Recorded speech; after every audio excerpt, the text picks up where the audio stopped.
Bismillahirrahmanirrahim. Alhamdulillahirabbil alamin. Wa bihi nasta'in ala umuri. Qala rabbi shrah li sadri wa yassir li amri wahlul 'uqdatam min lisani yafqahu qawli.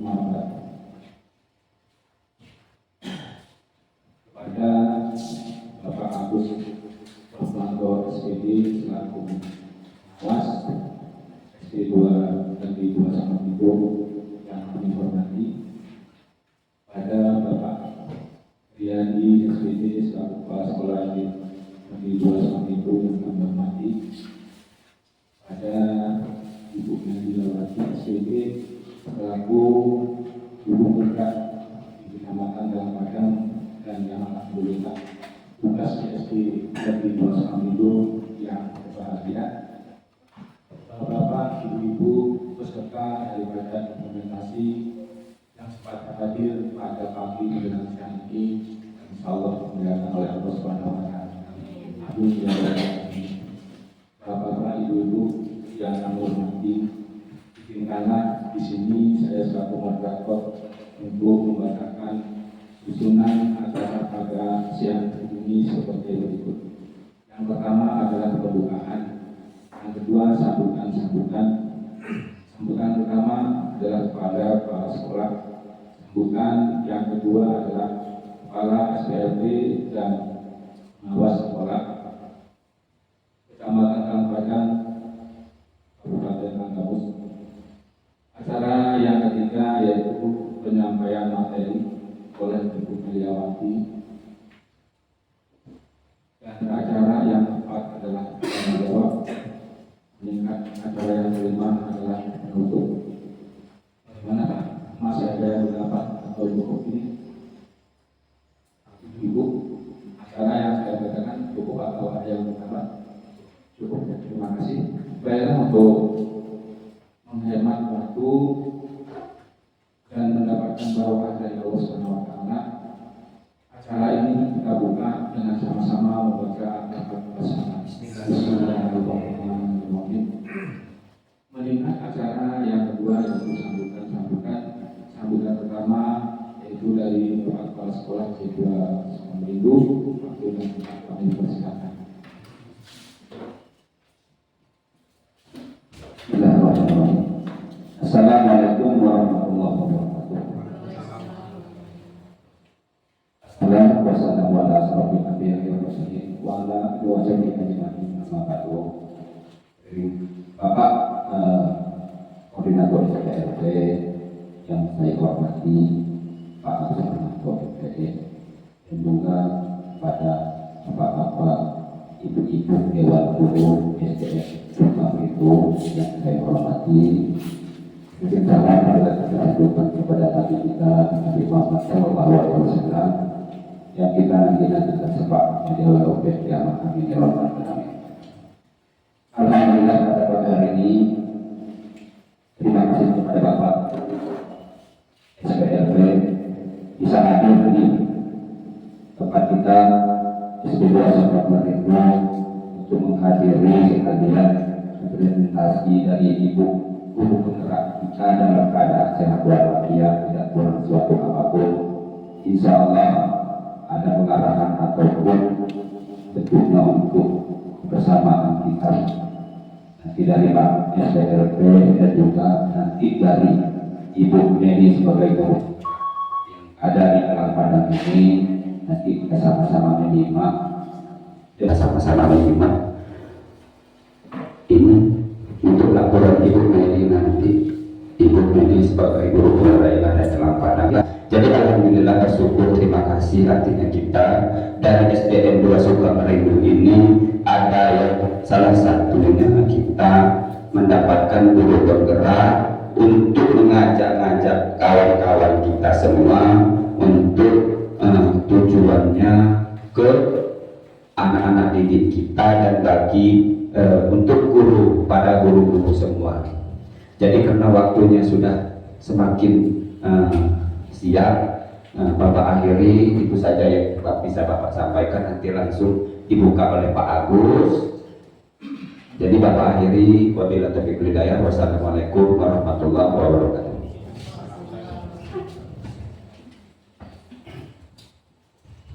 diucapkan terima kasih kepada Bapak Hadi yang baru saja memberikan kesempatan berkomunikasi. Baiklah, Bapak Ibu yang kami hormati, meningkat acara yang ketiga yaitu sambutan dari Bapak Kepala SPLP dan pengawas sekolah Kecamatan Talangpadang sekaligus membuka acara forum berbagai aksi nyata tentang budaya positif yang insya Allah pada kesempatan ini akan disampaikan oleh Bapak Agus Rohmanto MPD. Waktu dan tempat kami persilakan.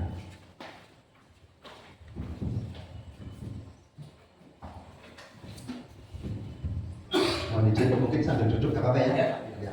Bismillahirrahmanirrahim. Assalamualaikum warahmatullahi wabarakatuh. Yang saya hormati Pak Heriadi, Kepala SD Negeri 2 Sukamrindu. Yang saya hormati Bu Meliawati, CGP Kabupaten Tanggamus Angkatan ke-7. Yang saya hormati Bapak dan Ibu Guru SD 2 Sukamrindu. Juga yang saya banggakan, alhamdulillah syukur pada siang hari ini kita bisa berkumpul di ruangan ini dalam keadaan sehat walafiat tanpa ada halangan suatu apapun. Tapi pun tadi sudah disampaikan oleh moderator dan juga oleh kepala sekolah bahwa pada pagi siang hari ini adalah kegiatan berbagi aksi nyata ya, Bu ya. Berbagi aksi nyata terkait dengan praktek baik yang sudah dilakukan oleh Bu Meliawati, CGP Angkatan ke-7 Kabupaten Tanggamus. Mudah-mudahan apa yang akan dibagikan, yang akan diberikan oleh Bu Mei nanti bisa bermanfaat bagi kita semua dan bisa menginspirasi kita semua apa yang sudah dilakukan. Sebelumnya saya ucapkan selamat kepada Ibu yang sudah lolos seleksi calon, ini masih calon ya, masih calon guru penggerak angkatan ke-7 untuk Kabupaten Tanggamus ini ada 40 orang dan 2 ada di Kecamatan Talangpadang ya, untuk yang SD ada 2 orang.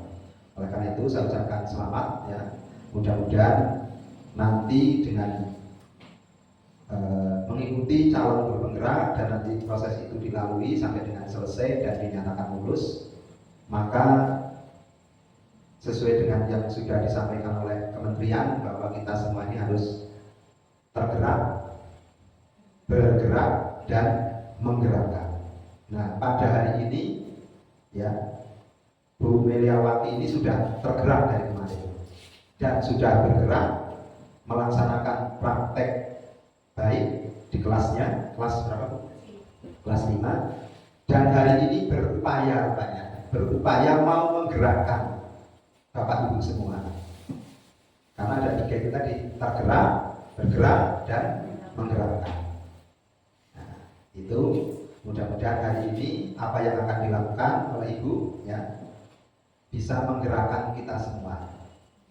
Nah, menggerakkan kita semua sehingga setidaknya praktek baik yang sudah dilakukan di kelas 5 ini ya nanti bisa menginspirasi kita semua, bisa diterapkan di kelas 1, kelas 2, 3, 4 dan di kelas 6 sehingga nanti di sekolah kita ini budaya positif ya, yang diambil adalah budaya positif bukan hanya sekedar di kelas 5 tetapi bisa membudaya di kelas-kelas yang lain dan juga menjadi budaya sekolah. Mungkin itu barangkali yang tujuan barangkali yang diinginkan oleh calon guru penggerak itu.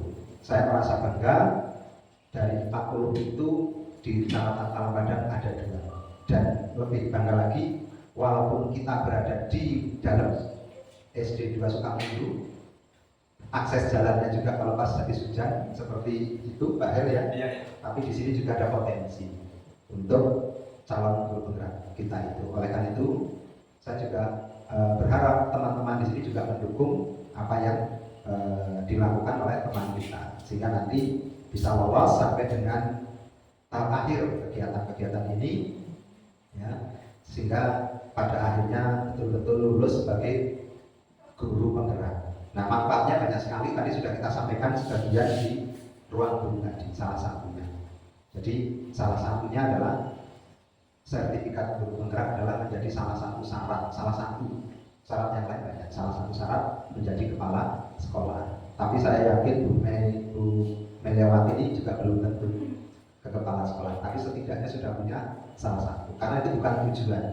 Tujuannya adalah itu tadi, bergerak dan menggerakkan, bukan menjadi kepala sekolah. Tujuannya bukan itu kan, tapi bisa berbagi sesama kita. Dan mungkin hasil ini juga nanti, karena ini merupakan salah satu tugas yang harus dikerjakan di dalam program guru penggerak. Nah, saya juga berharap Bapak Ibu yang lain yang masih memenuhi syarat usia itu maksimal 50 ya, 50 masih ya. Yang muda-muda ya silakan, baik PNS maupun non PNS bisa. Kemarin udah yang tetap di sini. Ada siapa nih? Nah, alhamdulillah, mudah-mudahan nanti lolos juga. Kemarin sudah mengikuti pendampingan dan sudah selesai kan isinya sampai selesai. Mudah-mudahan nanti lolos. Manfaatnya banyak sekali. Setidaknya sudah bisa tergerak, bisa bergerak dan bisa menggerakkan. Itu hasil akhir dari kegiatan guru penggerak. Kemudian materi mungkin banyak. Kita juga sudah tidak sabar ingin mendengarkan, ingin melihat praktek baik apa saja, ya, budaya positif seperti apa yang sudah dilakukan oleh Bu Meliawati akan dibagikan kepada kita semua. Oleh karena itu tidak usah berlama-lama, maka dengan mengucap Bismillahirrahmanirrahim, maka kegiatan forum berbagi aksi nyata bagi calon guru penggerak angkatan ke-7 untuk Ibu Meliawati di SD Negeri 2 Sukamaju saya nyatakan dibuka. Saya akhiri, bila taufiq wal hidayah. Assalamualaikum warahmatullahi wabarakatuh.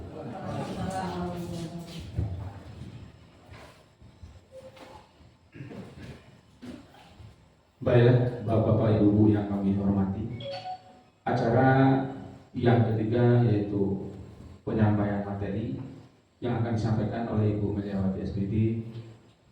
Untuk waktunya kami persilakan.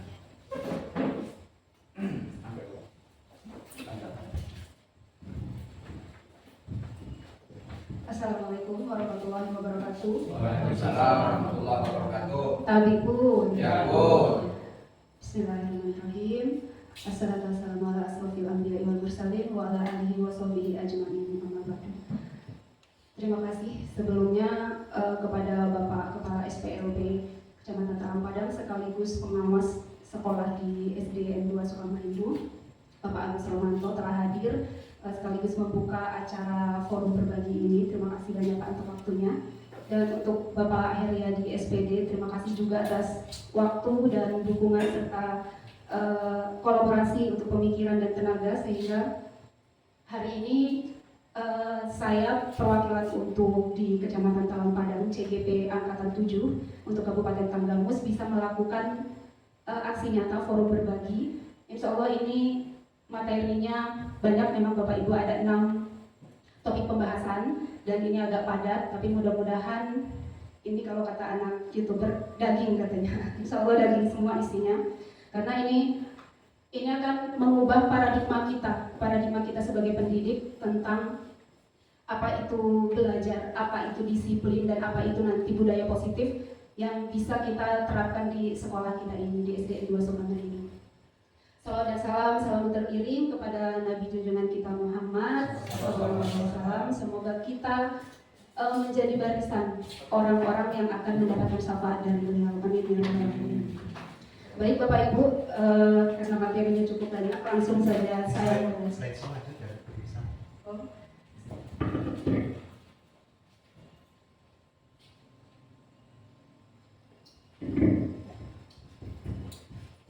Di sini materi yang akan disampaikan adalah mengenai budaya positif Bapak Ibu.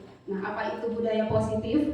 Nah, ini akan kita lihat nanti satu persatu slide-nya. Nah, ini topik bahasan Bapak Ibu, ada 6 bahasan yang akan kita bagi hari ini. Yang pertama adalah disiplin positif dan nilai-nilai kebajikan universal. Yang kedua adalah teori motivasi, hukuman dan penghargaan serta restitusi. Yang ketiga yakni keyakinan kelas. Keempat, kebutuhan dasar manusia dan dunia berkualitas. Yang kelima yakni restitusi 5 posisi kontrol sebagai pendidik. Yang keenam yaitu segitiga restitusi. Selanjutnya, nah ini pembahasan kita yang pertama yakni disiplin positif dan nilai-nilai kebajikan universal. Nah, apa sih makna disiplin gitu? Kalau saya sebutkan kata disiplin gitu Bapak Ibu, nanti saya hitung sampai 3. Di hitungan ketiga Bapak Ibu sebutkan satu kata yang terlintas di kepala Bapak Ibu manakala mendengar kata disiplin gitu. Baik ya? Oke, saya sebutkan dan hitungan ketiga silahkan Bapak Ibu sebutkan satu kata atau 2 kata, jangan kalimat tapi kata. Saya sebutkan ya, disiplin. 1, 2, 3. Tepat waktu. Oke, tepat waktu. Patuh. Yang lain? Pak Parul? Yang lain. Oh, yang lain. Pak Parul yang di depan Pak, jadi enak. Yang terlintas saja kalau ada kata. Kalau Bu Yani saya katakan disiplin, yang terlintas apa Pak? Pas mendengar kata disiplin siapapun gitu yang mengucapkan, yang langsung di benak kita apa gitu? Pakai dasi gitu ya. Ibu yang lupa? Tepat waktu. Nah, di sini Bapak Ibu untuk di disiplin ini sendiri dalam budaya kita yang disebutkan oleh Bapak Ibu tadi, ya itulah yang biasa kita lakukan. Dalam budaya kita makna kata disiplin itu dimaknai sesuatu yang dilakukan seseorang pada orang lain untuk mendapatkan kepatuhan. Jadi disiplin ini memang sangat erat berdampingan dengan kepatuhan. Ini budaya kita yang biasa kita terapkan sehari-hari, bahkan sampai saat ini ya. Mudah-mudahan setelah ini nanti ada perubahan paradigma setelah ini ya, insya Allah. Amin. Kita cenderung menghubungkan kata disiplin ini dengan ketidaknyamanan. Ternyata ada kata kepatuhan, tapi ada hal yang ketidaknyamanan di situ, di disiplin itu. Kira-kira penasaran nggak apa ya? Kok patuh tapi nggak nyaman gitu? Penasaran nggak? Penasaran. Nah, menurut Bapak Pendidikan kita, Ki Hajar Dewantara menyatakan bahwa di mana ada kemerdekaan, disitulah harus ada disiplin yang kuat. Berarti menurut KHD, disiplin itu berdampingan dengan merdeka, dengan kemerdekaan. Maka filosofi Ki Hajar Dewantara itu yang diambil untuk menyusun kurikulum kita yang sekarang ini, yaitu kurikulum merdeka. Kenapa dikatakan merdeka? Karena ini. Karena merdeka itu ada disiplin yang kuat yang akan diterapkan. Itu filosofinya, inti tujuan intinya. Dan mudah-mudahan dengan kurikulum ini tujuan itu akan tercapai. Nah, sungguh pun disiplin itu bersifat self disiplin. Self disiplin itu apa Bapak Ibu? Disiplin diri kita sendiri. Yang mewajibkan kita dengan sekeras-kerasnya, tetapi itu sama saja sebab jikalau kita tidak cakap melakukan self disiplin, wajiblah penguasa lain mendisiplinkan diri kita. Artinya dengan keadaan diri yang merdeka akan tumbuh disiplin yang kuat dalam diri, tapi disiplin diri yang dipintar. Disiplin diri itu seperti apa Bapak Ibu? Disiplin diri itu, nah menurut Diana Gosen, disiplin itu sebenarnya bukan tata tertib, bukan aturan, karena selama ini kan yang kita dengar kalau kita mendengar kata disiplin pasti berhubungan dengan ya patuh, tata tertib, aturan-aturan. Tapi menurut Gosen sendiri, Diana Gosen, disiplin itu berasal dari bahasa Latin, yaitu belajar. Nah, sejalan dengan yang dikatakan oleh Ki Hajar Dewantara tadi, bahwa disiplin ini Bapak Ibu, disiplin diri membuat seseorang menggali potensinya menuju kepada sebuah tujuan, sesuatu yang dihargai dan bermakna. Berarti bukan kepatuhan Bapak Ibu, tapi apa di sini? Hal tujuan yang kita yakini, yang kita hargai. Tapi dimulai dari mana? Dimulai dari disiplin diri. Dengan kata lain, disiplin diri juga mempelajari bagaimana cara kita mengontrol diri, bagaimana menguasai diri, memilih tindakan yang mengacu pada nilai-nilai yang kita hargai. Jadi disiplin itu erat menurut KHJ. Disiplin itu bukan lagi dengan kepatuhan Bapak Ibu, tapi berdampingan dengan yang namanya motivasi diri. Motivasi yang berasal dari diri kita, atau biasa disebut dengan motivasi intrinsik atau internal. Nah, jadi seseorang yang memiliki disiplin diri berarti mereka bisa bertanggung jawab terhadap apa yang dilakukannya karena mereka berdasarkan tindakan mereka pada nilai-nilai kebajikan universal. Lanjut ya. Nah, apa itu nilai-nilai kebajikan universal? Nilai-nilai kebajikan universal adalah sifat-sifat positif Nah ini sifat-sifat positif manusia yang merupakan tujuan mulia. Contoh seperti kita mau naik bus, mau kemana sih tujuannya? Mau ke Karang, gitu. Mau ke Lembah Hijau contoh, mau ke laut. Nah sama seperti disiplin tadi. Disiplin itu ada tujuannya Bapak Ibu. Dan tujuannya ini, tujuannya yaitu bagaimana menerapkan nilai-nilai kebajikan universal. Nah karena apa? Menurut William Glasser, setiap perilaku itu atau perbuatan itu pasti memiliki tujuan. Sepakat nggak Bapak Ibu? Sekalipun itu salah. Contoh, anak kita coret-coret nih, nyoret-nyoret dinding, atau dia ngerobek buku temannya. Itu perbuatan salah. Dia tidak melakukan disiplin positif. Tapi tetap setiap perilaku anak itu pasti ada sebabnya. Nah tugas kita pendidik itulah bagaimana mencari kenapa si anak itu tadi berbuat tidak disiplin atau tidak melakukan disiplin positif. Nah, dengan menaikkan nilai-nilai kebajikan yang diyakini seseorang, maka motivasi intrinsiknya akan terbangun. Artinya apa Bapak Ibu? Kalau kita ada tujuan, kalau kita memiliki tujuan atau ada hal yang kita yakini, contoh, saya mau hari ini bisa melakukan pembelajaran kelompok dengan membuat contoh kalau di kelas 5 itu jaring-jaring gugus gitu Bapak Ibu. Tujuan kita hari ini seperti itu. Otomatis yang kita siapkan adalah pembelajaran kita tentang itu saja. Karena tujuan kita hari ini adalah itu. Nah, artinya nilai-nilai kebajikan ini adalah tujuan dari disiplin itu tadi. Agar apa? Agar motivasi intrinsik atau motivasi internal dari diri seseorang itu akan terbangun. Sehingga apa? Menggerakkan motivasi dari dalam untuk dapat mencapai tujuan yang diinginkan. Ini menurut Dian Gosen Bapak Ibu. Nah, apa saja sih? Kalau di profil pelajar Pancasila, kemarin kita sudah sempat ikut IKM ya di SD 4 ya Bapak Ibu sebagian dari kita. Profil pelajar Pancasila itu ini Bapak Ibu. Ada 6 dimensi nilai-nilai kebajikan yang harus dimiliki oleh siswa.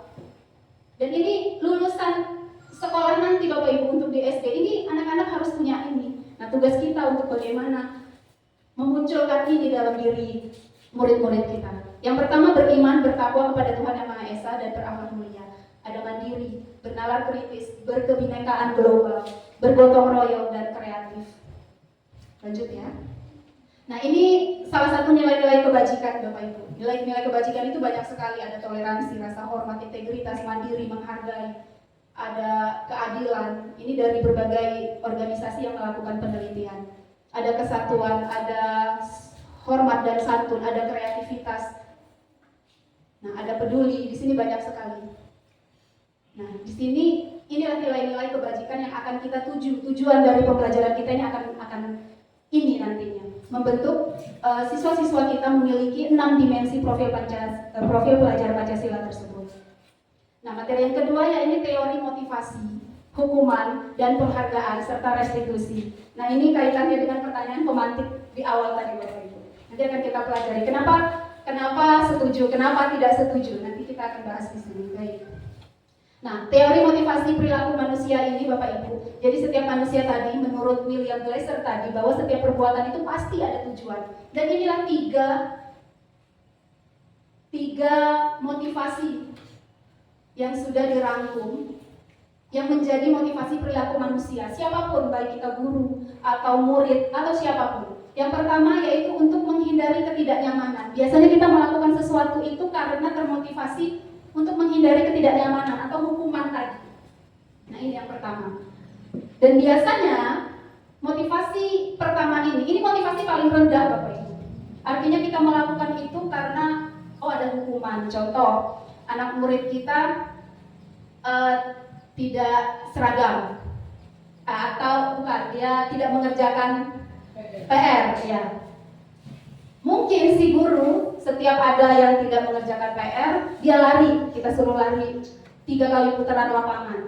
Berarti ada hukuman di situ. Nah, biasanya anak-anak melakukan itu hanya untuk menghindari ketidaknyamanan aja, menghindari hukuman itu tadi. Ada hukuman. Jadi menimbulkan apa? Rasa takut. Anak-anak mengikuti peraturan itu hanya takut aja akan hukuman itu, tapi tidak menyadari bahwa itu tanggung jawab.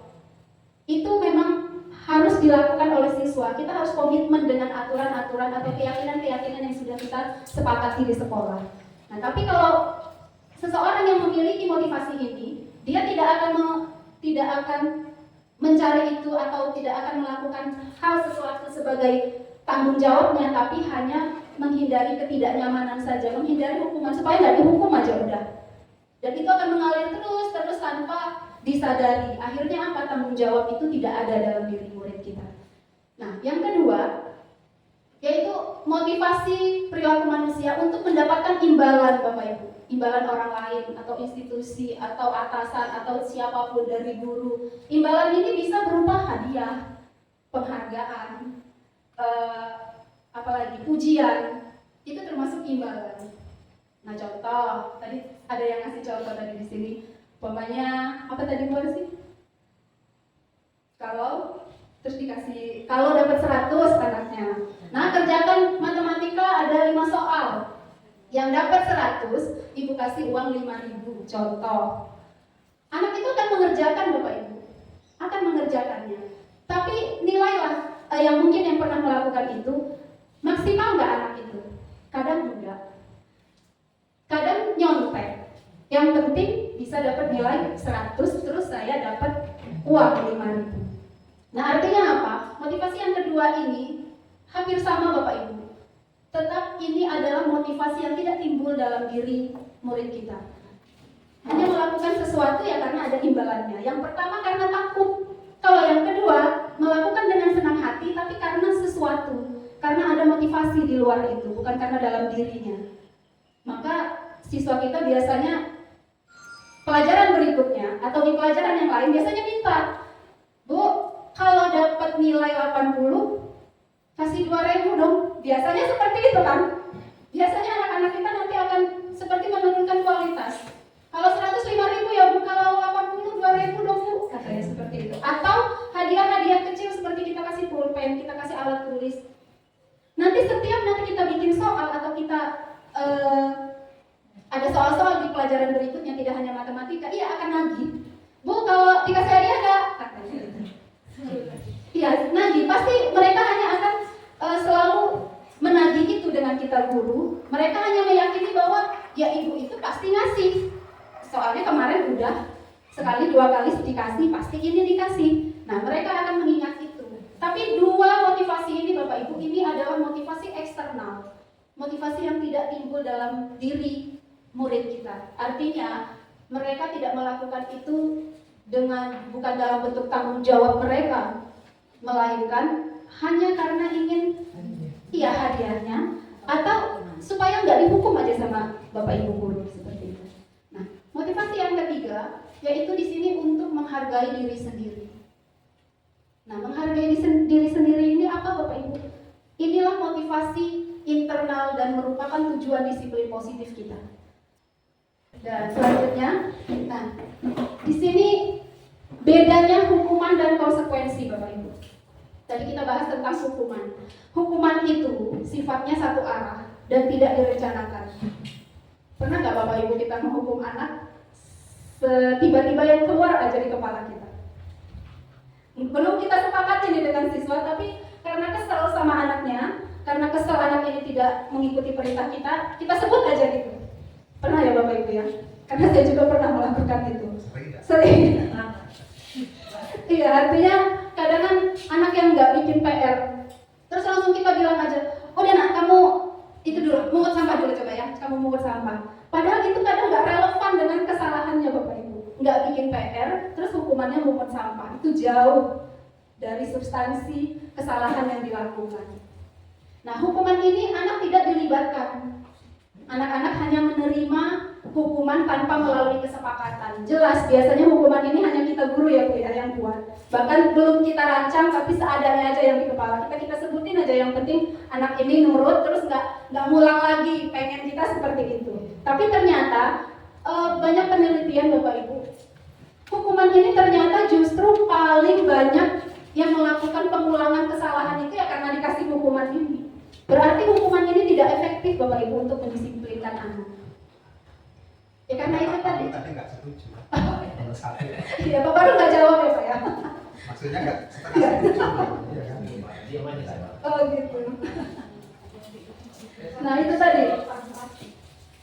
Yang selanjutnya adalah anak tidak nyaman dalam jangka waktu panjang. Nah, biasanya Bapak Ibu, anak-anak yang sering kena hukuman ini akan meninggalkan residu sakit hati di kepala dan hatinya. Bahkan mungkin kita aja kadang ya Bapak Ibu kalau ditanya siapa guru yang paling berkesan, yang paling kita ingat biasanya guru yang paling galak.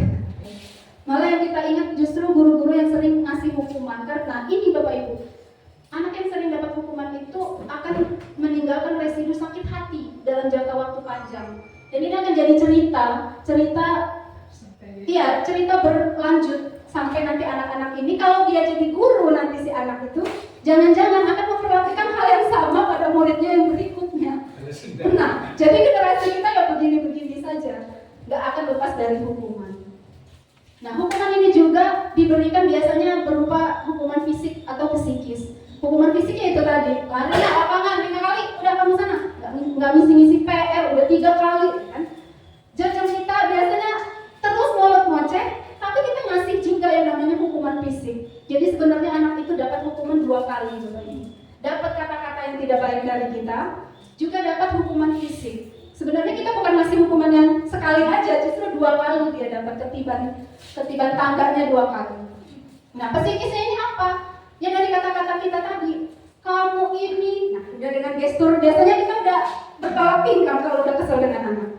Kamu ini udah gak kerjain PR, terus pura-pura gak bawa, kan? Jangan-jangan kamu pasti begadang main game, main HP, kita udah kemana-mana, kata-kata kita juga terkadang tidak terkontrol. Padahal belum tentu si anak itu main game, tapi kita sudah memberikan label itu sama anak murid kita. Iya, dan itu akan diingat terus sama anak-anak.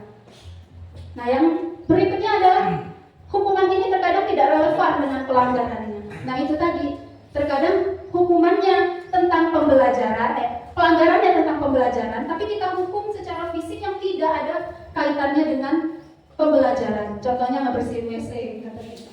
Terus ngepel di depan, atau lari tadi, atau mengukur sampah, itu sebenarnya tidak relevan dengan apa yang menjadi pelanggaran yang dilanggar oleh siswa tersebut. Nah, ini hukuman.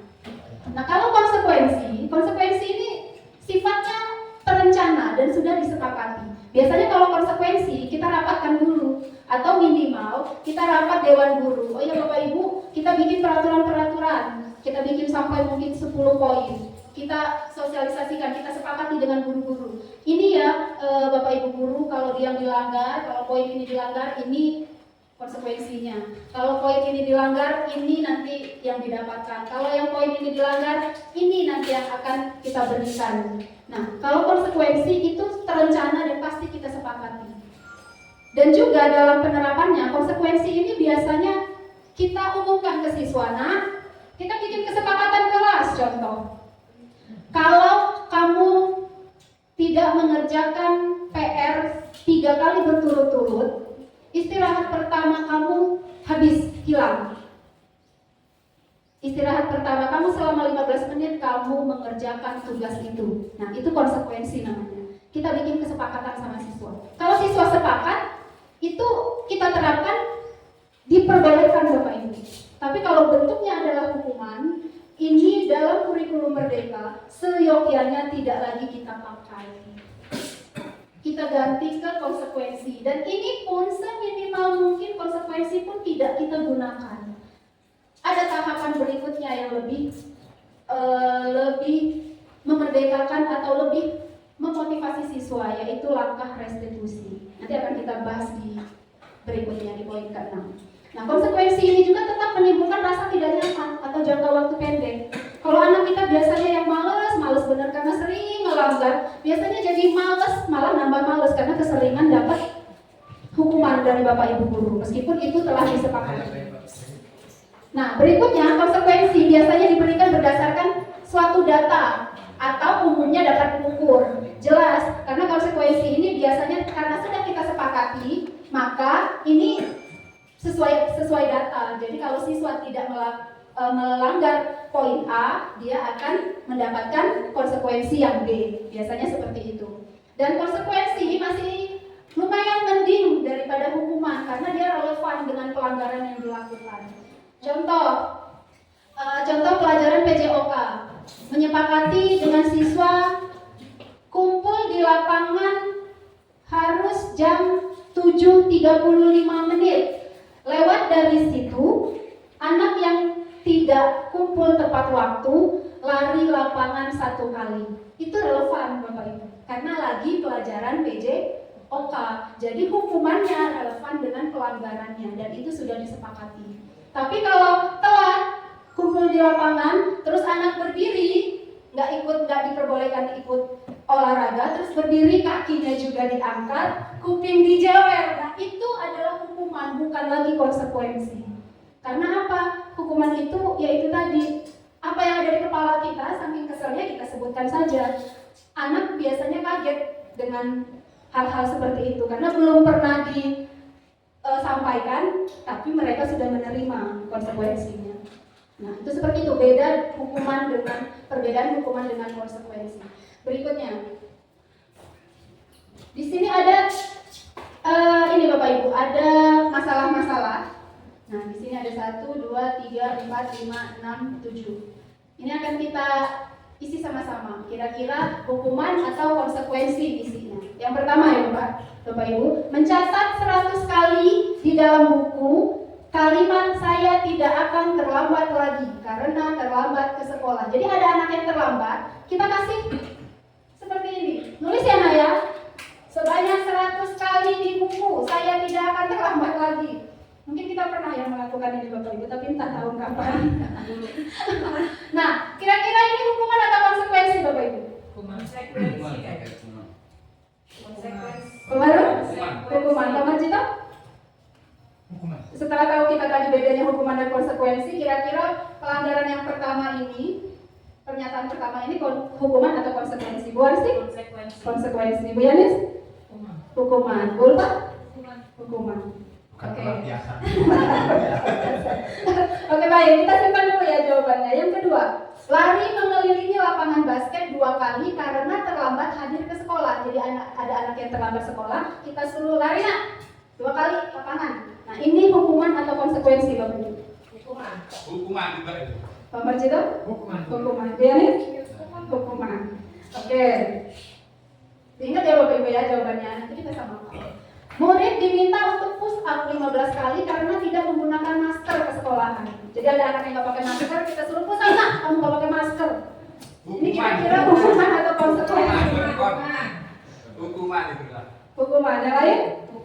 Hukuman. Oke baik. Selanjutnya, menggantikan kertas tugas teman yang telah dicoret-coret. Jadi ada anak yang mencoret, terus dia ganti kertasnya. Ini hukuman atau konsekuensi Bapak Ibu? Keren ya Bapak Ibu, ini luar biasa. Berikutnya, membersihkan tumpahan air di meja tulis karena tersenggol, jadi nggak sengaja pas belajar nyenggol. Terus dilap, dibersihkan. Itu hukuman atau konsekuensi? Konsekuensi. Berikutnya, murid disuruh untuk tidak mengenakan sepatu seharian di sekolah karena tidak mengenakan sepatu hitam. Jadi karena peraturan di sekolah itu harus sepatu hitam, pas anaknya kebetulan sepatunya putih atau pakai sendal. Jadi kita suruh lepas alas kakinya, kita suruh seharian kamu nggak usah pakai alas kaki.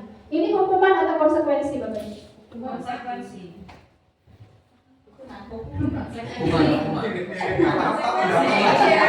Iya, apa saja Bapak Ibu? Ini hukuman atau konsekuensi? Yang hukuman tunjuk tangan.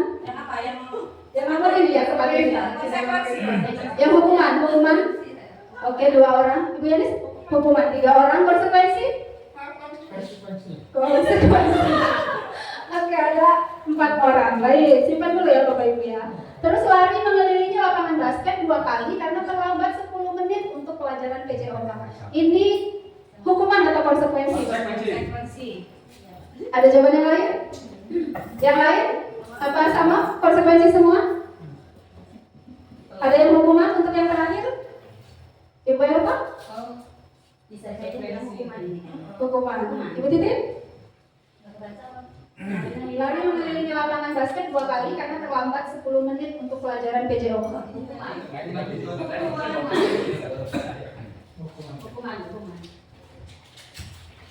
Hukuman ya? Iya, oke baik. Siap ya Bapak Ibu, masih ingat ya jawabannya tadi apa aja? Kita kita hanya berbagi pemahaman Bapak Ibu, tidak ada benar dan salah. Tapi jika memang tindakan kita yang kemarin-kemarin mungkin tidak sesuai, ya kita sedikit-sedikit ya memperbaikinya. Baik, kita buka 1, 2, 3. Nah, ini. Yang pertama itu hukuman Bapak Ibu. Kenapa hukuman? Iya, karena terlambat sekolah itu tidak ada relevansinya dengan membuat catatan saya tidak akan terlambat sampai habis bukunya. Saya tidak akan terlambat, saya tidak akan terlambat. Itu adalah bentuk hukuman. Dan biasanya ini ngalir aja sih Bapak Ibu. Ada yang terlambat, kamu nyata di bukunya coba sampai penuh atau belum kebet, kita bilang kayak gitu sama anak-anak. Nah ini adalah hukuman yang pertama. Yang kedua juga hukuman lari mengelilingi lapangan basket karena terlambat sekolah. Hukuman. Tadi ada yang konsekuensi? Enggak. Berarti yang disampaikan masuk ya Bapak Ibu ya. Alhamdulillah. Dan ketiga ini juga hukuman. Push up 15 kali nggak pakai masker. Bayangkan Bapak Ibu tidak pakai masker kita suruh push up 15 kali. Kalau anaknya nggak sarapan, habis itu dia pingsan, atau mungkin dia kecapean terus kita kira kesurupan, lebih repot lagi seperti itu. Maka ini adalah bentuk dari hukuman. Nah, yang berikutnya menggantikan kertas dan membersihkan tumpahan air itu adalah konsekuensi. Ada yang hukuman? Tidak. Kita semua. Alhamdulillah. Berarti ya perbedaan hukuman dan konsekuensi sudah masuk berarti ya pemahamannya. Dan yang murid disuruh untuk mengenakan sepatu, tidak mengenakan sepatu seharian itu adalah hukuman juga. Dan yang terakhir, lari mengelilingi lapangan itu di pelajaran PJOK itu konsekuensi Bapak Ibu, bukan hukuman karena dia relevan. Lari pada saat pelajaran PJOK, dia relevan dengan kesalahannya. Hukuman yang diberikan masih masuk dalam konsep PJOK juga, maka disebut konsekuensi. Sampai sini bisa ya Bapak Ibu ya, kita kira-kira yang kemarin kita lakukan itu hukuman atau konsekuensi. Berarti mulai agak-agak bergeser ya. Kira-kira bergeser nggak itu murid-murid? Baik, kita yang penting ada keinginan. Tergerak dulu Bapak Ibu sesuai dengan slogan dari pendidikan guru penggerak ya, tergerak dulu. Kalaupun kita belum bergerak memperbaikinya, kalau kita sudah tergerak minimal entah hari ini, lusa, besok, atau minggu depan, atau bulan depan, atau semester depan kita akan lakukan perubahan itu. Sepakat ya? Oke, baik. Nah, di sini ada materi yang dihukum oleh penghargaan. Kita beri penghargaan, tapi justru dihukum. Kenapa? Gitu. Nah, di sini akan kita bahas. Menurut Alfikon, saat kita berulang kali menjanjikan hadiah kepada anak-anak agar berperilaku bertanggung jawab, atau kepada seorang murid agar mempelajari sesuatu yang baru, atau kepada seorang karyawan atau anak buah kita atau siapapun yang kita pimpin melakukan pekerjaan yang berkualitas, kita sedang berasumsi mereka tidak dapat melakukannya atau mereka tidak akan memilih untuk melakukannya. Artinya apa Bapak Ibu? Saat kita menjanjikan sesuatu mungkin dengan murid, nah nanti kalau kamu PR-nya betul semua, ibu beliin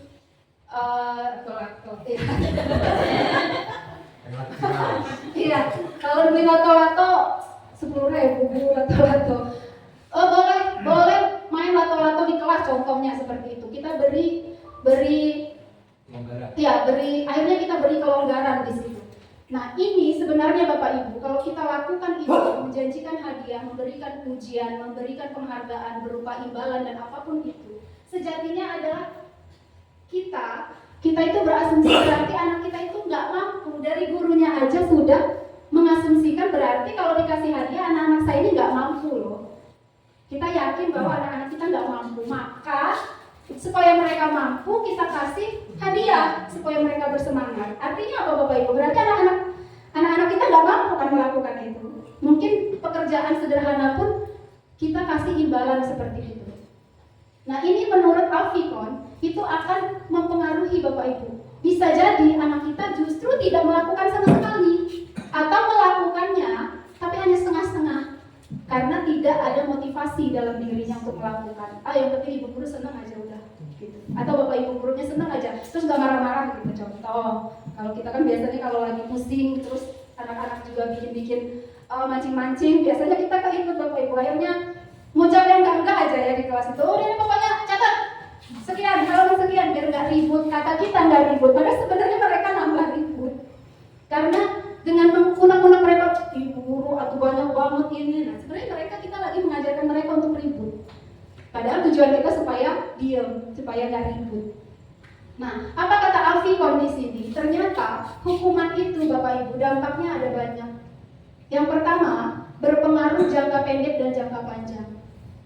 Kenapa sih berpengaruh?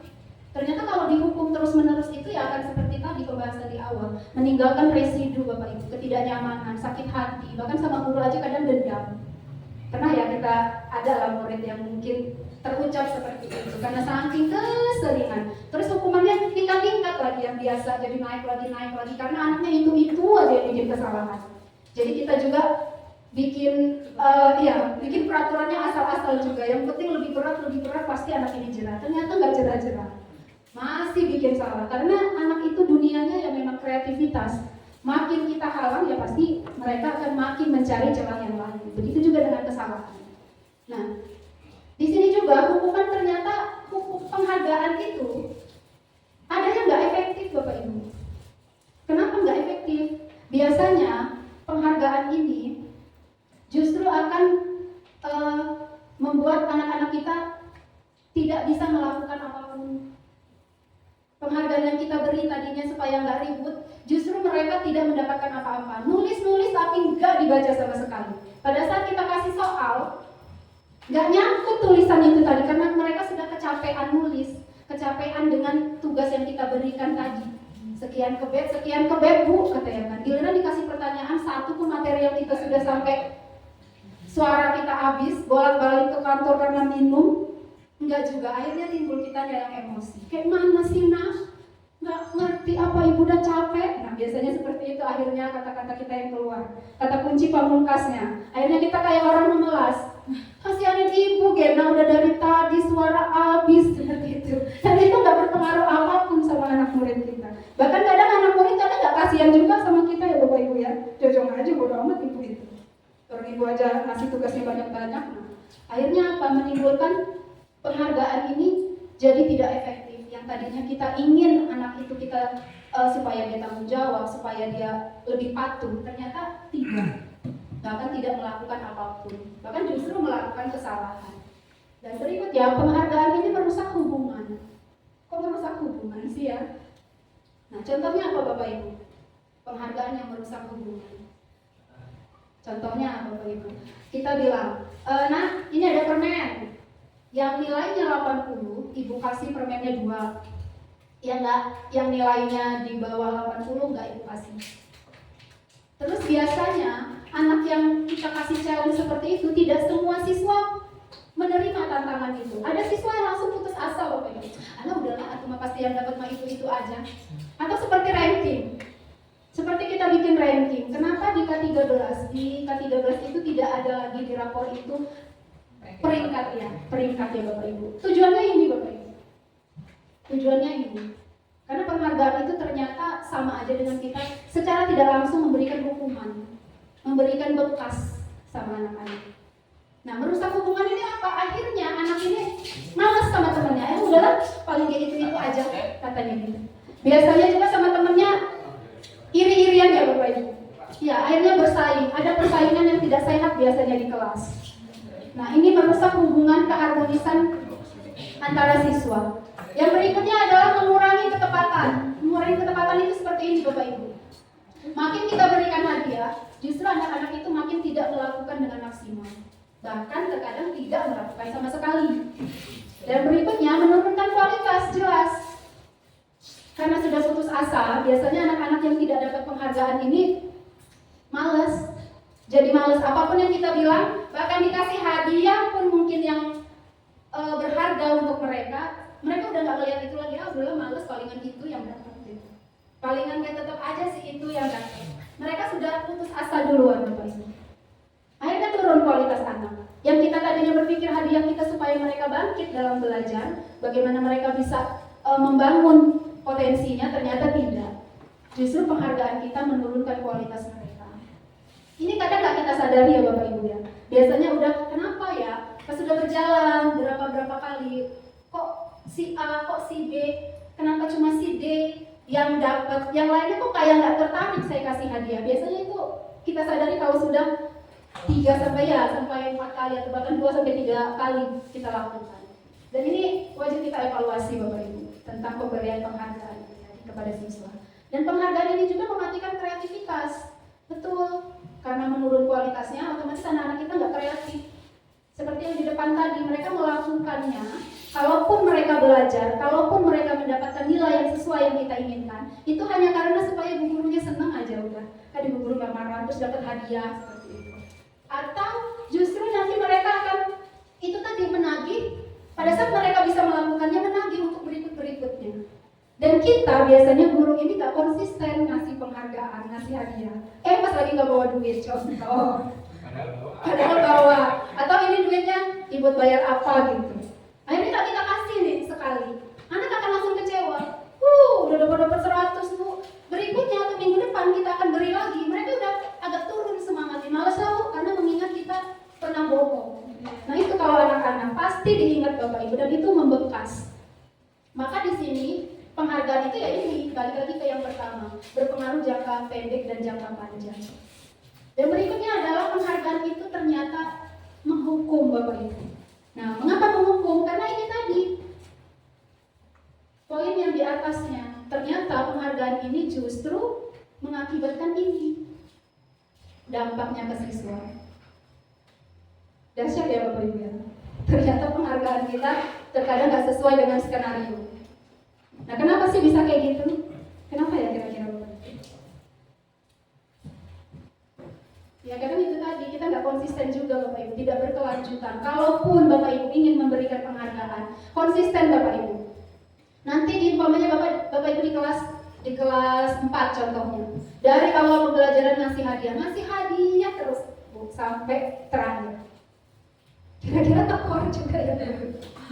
Nah kadang kita mikir ke situ kan, pas lagi nggak bawa duit, lupa dibawa, udah dibeli di rumah, ketinggalan kreseknya contohnya. Nah satu sekali saja kita tidak memenuhi janji itu, kita sejatinya telah menghukum anak-anak dengan penghargaan yang sudah kita berikan. Ini maksudnya dihukum oleh penghargaan. Ya lanjut ya. Nah hukuman di seyogyanya tidak lagi kita pakai. Konsekuensi itu pun kita kurangi. Nah ini Bapak Ibu tindakan yang harus kita lakukan. Restitusi. Apa itu restitusi? Ini proses menciptakan kondisi bagi murid untuk memperbaiki kesalahan mereka sehingga mereka bisa kembali pada kelompok mereka dengan karakter yang lebih kuat. Nah langkah restitusi ini nanti akan kita bahas di poin yang ke-6. Nah restitusi ini dia lebih ke proses kolaboratif. Jadi antara guru dengan siswa itu bukan lagi komunikasi satu arah Bapak Ibu, tapi lebih ke kolaboratif.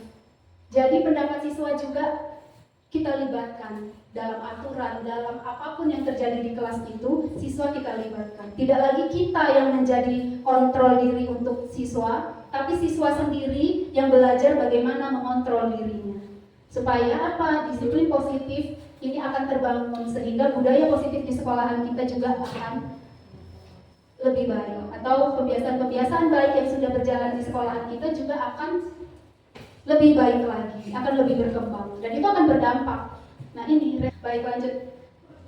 Nah ini ciri-ciri restitusi Bapak Ibu, ada 9. Tuh. Kalau hukuman atau konsekuensi itu menebus kesalahan, bikin salah, tebus dengan hukuman. Ya. Kalau restitusi kita tidak menebus kesalahan, tapi belajar dari kesalahan. Kira-kira contoh anak berkelahi, lagi istirahat terus berantem, nangis.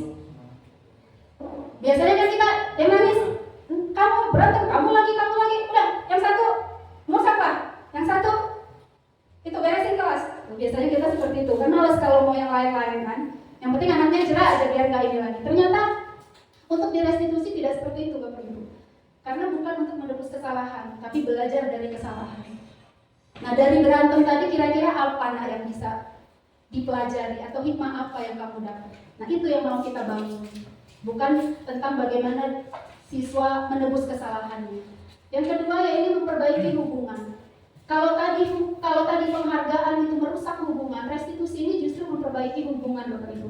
Setelah anak-anak kita melakukan kesalahan atau kita sendiri gurunya melakukan kesalahan, kita akan melakukan nanti langkah-langkah restitusi. Dengan langkah-langkah itu kita akan memperbaiki hubungan. Yang tadinya anak berantem, mungkin tadinya marah-marahan, akhirnya bisa kembali ke kelompoknya dengan kondisi yang lebih kuat. Itu tadi yang disebutkan oleh Gosen tadi, bahwa restitusi itu mengembalikan siswa itu ke kelompoknya dengan penguatan diri yang lebih baik. Berikutnya, tawaran. Restitusi ini tawaran Bapak Ibu, bukan paksaan. Kenapa tawaran? Karena dalam langkah restitusi kita memberikan alternatif-alternatif sama anak-anak. Nah, kalau kamu nggak bikin PR, menurut kamu apa kira-kira yang harus kamu lakukan? Nah, kita tawarkan aja sama anaknya, bukan kita yang menyebutkan itu. Biar mereka, oh ya Bu, saya nanti istirahatnya, saya nggak istirahat Bu, saya nyelesain tugas. Kalau sepakat, itu bisa kita lakukan, dan itu bukan hukuman dan konsekuensi Bapak Ibu. Itu tawaran yang kita berikan, dan itu atas kesepakatan dan bahkan kemauan dari anak itu sendiri. Nah, jadi kita ngebangun motivasi internalnya. Tanggung jawabnya akhirnya lahir dari anak sendiri, tidak dari kita lagi. Nah, kamu nggak ngerjain ini, istirahat, kamu nggak istirahat ya, itu biasanya kan kita kan. Kamu nggak istirahat, pokoknya kamu kerjain, awas ya kalau nggak beres, ibu tungguin. Biasanya seperti itu. Sampai ibu gurunya ngejogrok bosan sendiri. Akhirnya bawa minum ke kelas, bawa macam-macam karena bosan ibu gurunya. Nungguin si anak ternyata nggak beres-beres. Nah, kalau kita dengan restitusi ini, insya Allah Bapak Ibu, sedikit-sedikit nanti kita akan geser ke seperti ini dalam penyelesaian apapun masalah yang ada di kelas ataupun di sekolahan.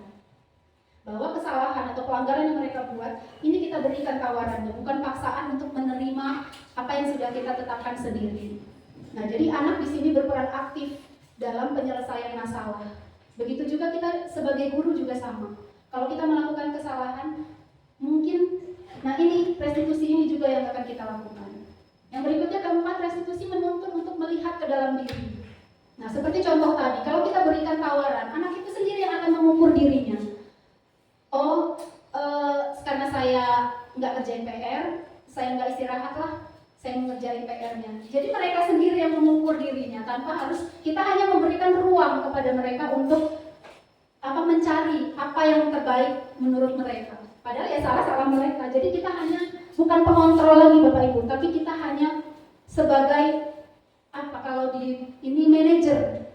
Kita manajernya aja. Jadi kita tawar-tawarin aja. Bagaimana kalau anaknya tidak ada pendapat? Gimana kalau seperti ini? Kira-kira kamu menurut kamu baik atau enggak?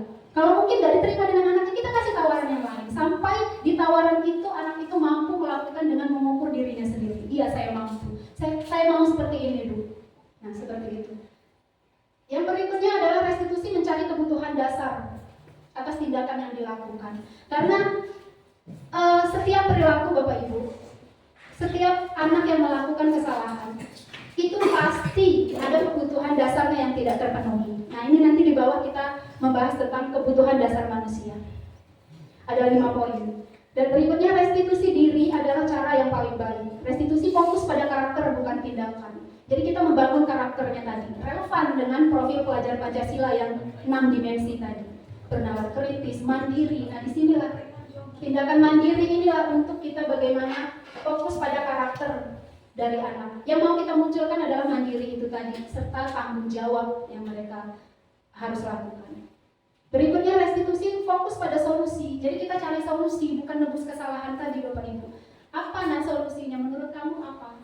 Jadi mereka berpikir solusi, bukan mikir, yaudah tuh saya lari lapangan, bukan itu. Solusinya mereka sendiri yang mencari. Kita hanya memberikan ruang dan memberikan tawaran-tawaran saja. Berikutnya, yang terakhir adalah restitusi mengembalikan murid yang berbuat salah pada kelompoknya. Jadi setelah anak itu melakukan kesalahan, mereka tetap kembali kepada kelompoknya, kembali bersama teman-temannya itu dengan perasaan bukan lagi membawa salah. Jadi teman-temannya juga akhirnya keikut vibe positif Bapak Ibu, keikut atmosfer positif, nggak lagi mengharu-haru. Biasanya kalau anak kita ada yang salah kan mulai ya, diejek-ejek, diharu-haruin. Nah, ini restitusi ini akan mengembalikan mereka pada kelompoknya dengan mereka kembali dengan penguatan diri yang lebih baik. Nah, berikutnya. Nah, di sini keyakinan kelas Bapak Ibu. Nah, keyakinan kelas di sini ini yang pernah dilakukan. Keyakinan kelas ini berbeda dengan peraturan kelas ya Bapak Ibu. Kalau peraturan kelas itu biasanya dibuat, ini kita biasanya siswa tidak kita libatkan peraturan kelas, peraturan sekolahan, ya kita buat aja. Terus anak-anak kadang tidak kita sosialisasikan, ya sudah kita tempel aja seperti itu. Nah kalau keyakinan kelas, ini atas dasar kesepakatan kita Bapak Ibu. Dan ini yang sudah dilakukan di kelas 5. Ini keyakinan kelas di kelas 5. Nah prosesnya seperti apa? Nanti akan saya berikan tayangan proses pembuatan keyakinan kelas. Di sini keyakinan kelas 5 ada komitmen, menghormati, menghargai, bekerja sama, mandiri, dan jujur. Dan di sini ada tanda tangan kesepakatan dari siswa. Artinya jika anak-anak itu melakukan kesalahan, contoh dia mukul kepala temannya, kita bisa lakukan restitusi berdasarkan keyakinan ini. Nah, kamu lupa dengan keyakinan kelas kita yang kedua, yaitu menghormati. Biasanya anak akan senyum Pak langsung. Dan kita juga nggak akan keikut emosi akhirnya. Biasanya kalau anak kita ini tadi. Kalau kita sudah buat seperti ini, kita juga nggak perlu banyak mengeluarkan energi. Kamu lupa ya kalau kita udah buat ini, lihat baca dong keyakinan kelas kita apa, menghormati Bu, pasti seperti itu. Nah berarti kamu melanggar atau enggak keyakinan kita? Iya Bu, biasanya seperti itu. Dan kita nggak ada otot-ototan lagi sama anak-anak. Biasanya kan kita susah.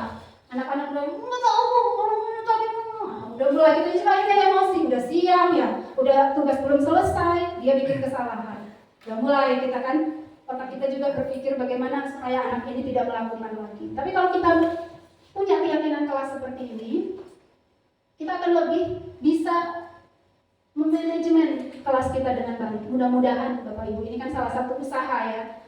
Dengan kita melakukan ini mudah-mudahan. Tapi yang terlihat untuk di kelas ini, di kelas 5, itu sudah sedikit bergeser. Tidak kalau langsung berubah 100% tidak Bapak Ibu, pasti bertahap. 5% sifat anak-anak itu berubah, 10%, dan tidak apa-apa. Kita sebagai guru jangan langsung minta mereka untuk berubah, tidak. Bahkan kita guru saja lepas dari zona nyaman kita yang mungkin kita marah-marah di kelas atau mungkin kita masih catatan aja kita tinggalin, itu juga susah kita tinggalkan. Berubah begitu saja itu sulit karena itu prosesnya juga sudah kita lakukan lama. Tapi kalau kita geser dikit-dikit aja Bapak Ibu, itu akan berdampak juga. Lama-lama nanti kita akan terbiasa, siswa juga nanti akan terbiasa.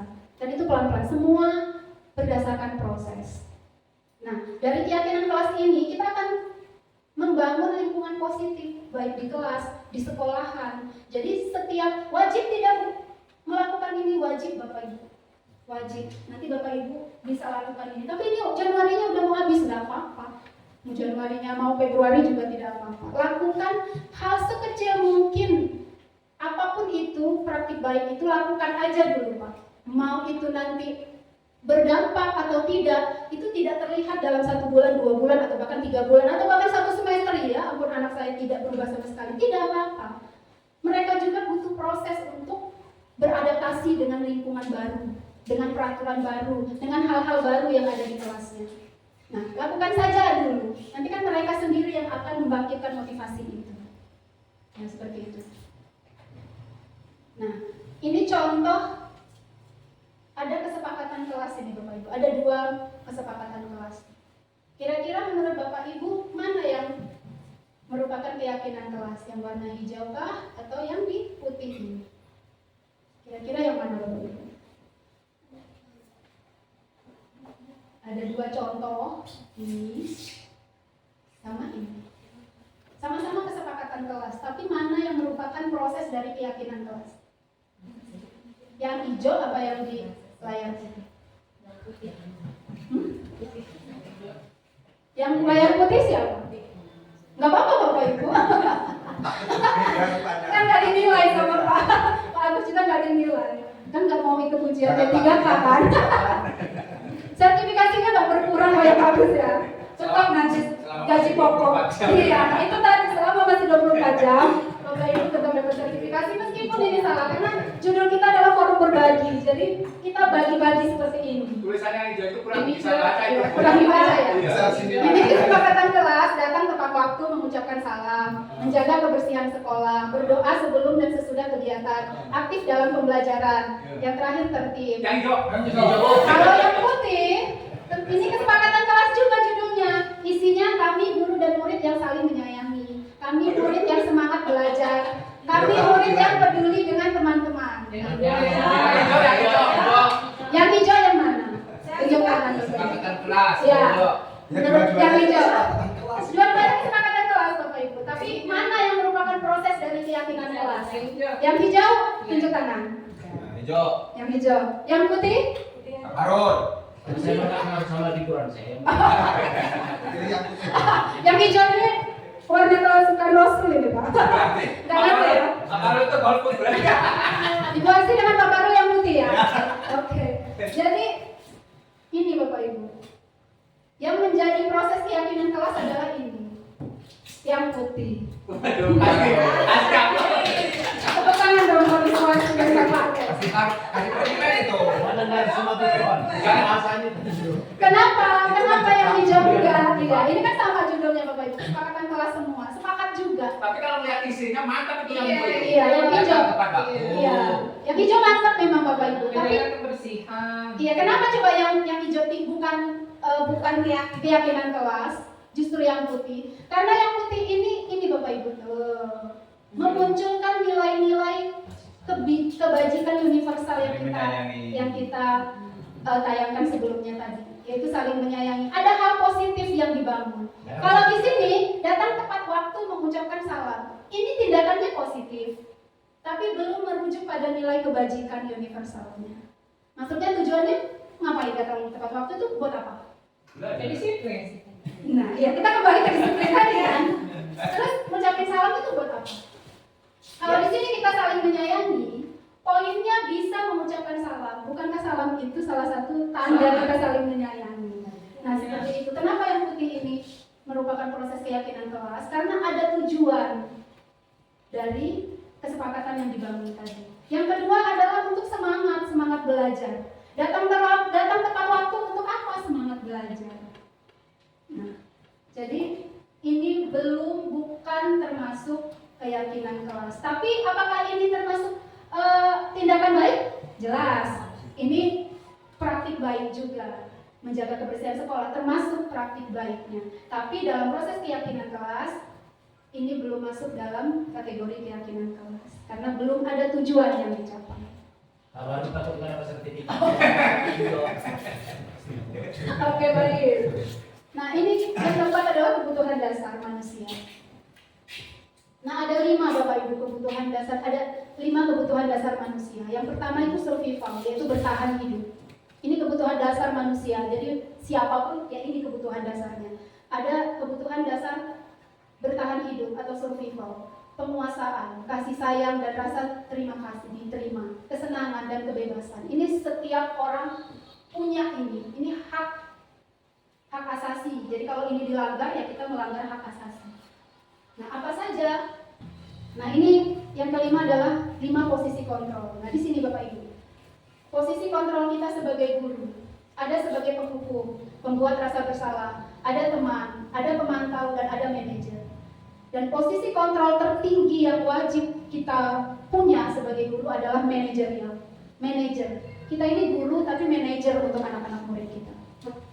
Nah, apa ciri-cirinya penghukum? Nah, biasanya penghukum ini ya, kebayang ya Bapak Ibu kalau penghukum biasanya menghardik, suaranya keras. Kalau kita udah menghukum itu supaya anak takut sih ya intinya sama kita. Padahal ujung-ujungnya nggak takut sama sekali. Biasanya nyindir, kamu telat aja tiap hari. Itu penghukum. Kita tinggalkan ya Bapak Ibu. Pokoknya setelah kita mendapat dan pulang dari forum berbagi ini, kita bergeser sedikit-sedikit. Jangan lagi menjadi guru yang penghukum. Menjadi guru yang membuat rasa bersalah juga sedikit-sedikit kita geser juga Bapak Ibu. Contohnya seperti apa? Biasanya anak kita melakukan kesalahan, nggak pakai topi. Nah, kamu ini nggak pakai topi terus. Udah Gi, jangan melanggar terus. Biasanya kita bikin dia supaya merasa jadi orang yang paling bersalah.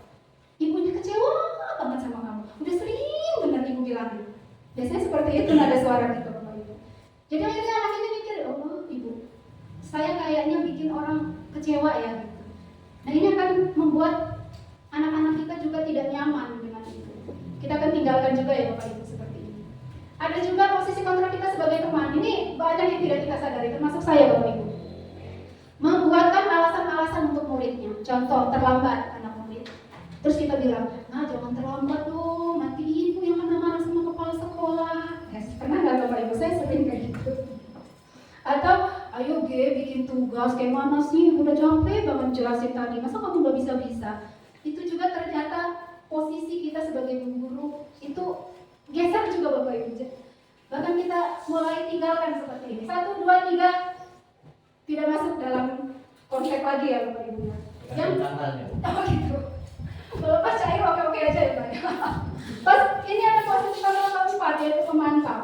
Pemantau ini biasanya kata-katanya Ibu lihat kamu ini nggak pernah loh ngerjain PR. Kayaknya udah 2 minggu ini kamu nggak pernah loh ngerjain tugasnya. Itu posisi pemantau. Pemantau ini kelemahannya, dampaknya pada murid apa? Menitik beratkan pada sanksi. Kadang-kadang, udahlah kamu ibu hukum aja, udah seminggu ini nggak pernah loh nyusun PR. Nah biasanya kita kalau udah seperti ini ikut emosi, akhirnya nggak sadar kita ngasih hukuman sama anak-anak.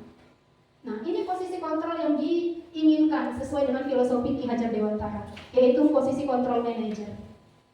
Apa di sini? Mengajukan pertanyaan-pertanyaan. Contoh anak nggak pakai topi, kita lagi upacara. Kita geser restitusinya, jangan lagi ke hukuman atau konsekuensi ya Bapak Ibu, apalagi kita tegurnya pas lagi upacaranya, lagi baris, kita barisin ke depan. Yang nggak pakai topi sama dasi, maju ke depan, maju si anak-anak. Itu akan meninggalkan dampak buruk juga. Kita ganti dengan restitusi Bapak Ibu. Kita panggil nanti per kelas, itu urusannya nanti dengan wali kelasnya masing-masing. Nah, kenapa nggak pakai topi? Kenapa minggu ini nggak pakai? Minggu kemarin kamu memakai. Kenapa hari ini nggak pakai? Tinggal Bu. Menurut kamu kalau ninggalin hal yang menjadi kewajiban baik atau tidak? Tidak baik Bu pasti. Nah di situ sudah ada respon seperti itu. Anak sudah bisa menjawab pertanyaan kita. Itu mereka sudah ada motivasi internal untuk bertanggung jawab atas kesalahannya. Kita juga apa ya? Nah ini yang terakhir Bapak Ibu, segitiga restitusi. Nah ini tiga langkah segitiga restitusi yang tadi sebelumnya. Ini yang kita tinggalkan hukuman, kita tinggalkan konsekuensi, restitusi yang kita gunakan. Dan ini adalah 3 langkah. Yang pertama itu menstabilkan identitas. Menstabilkan identitas contohnya seperti apa Bapak Ibu? Contoh anak kita melakukan kesalahan, kita tanya. Karena sebagai manajer tadi, posisi kontrol manajer tadi, kita berikan pertanyaan-pertanyaan. Setiap orang pasti pernah melakukan kesalahan. Contohnya anak kita berantem. Kita stabilkan identitas gagal mereka. Mereka mukul temannya atau nendang temannya. Itu identitas gagal Bapak Ibu. Nah bagaimana identitas gagal itu kita ubah menjadi identitas sukses, identitas yang positif. Bagaimana dengan kita berikan pertanyaan. Contoh pertanyaannya seperti ini. Setiap orang pasti pernah melakukan kesalahan kok, bukan kamu aja. Bahkan ibu juga pernah.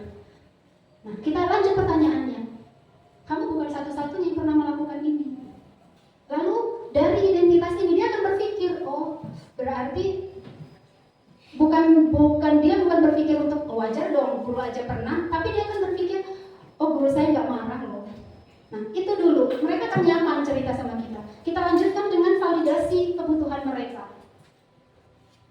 Apa sih nak? Kenapa tadi nendang temannya? Kenapa tadi mukul kepala temannya? Nah mereka akan mengalir cerita Bapak Ibu. Iya Bu, ini tadi begini.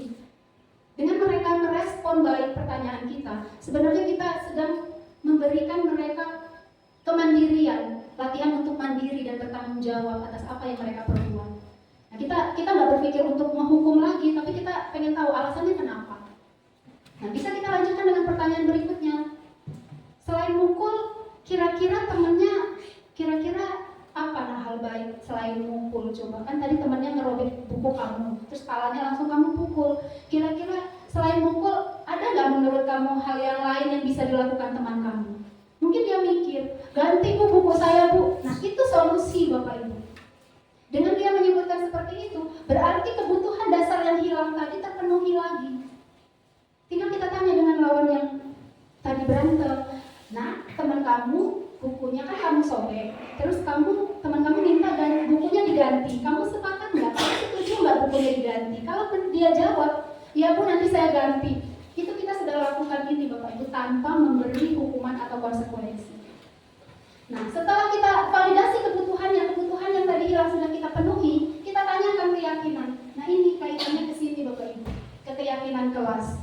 Kita bisa bilang, nah mukul teman itu kira-kira masuk dalam keyakinan kelas kita enggak? Dia akan ingat lagi, akan baca ini. Iya Bu, enggak.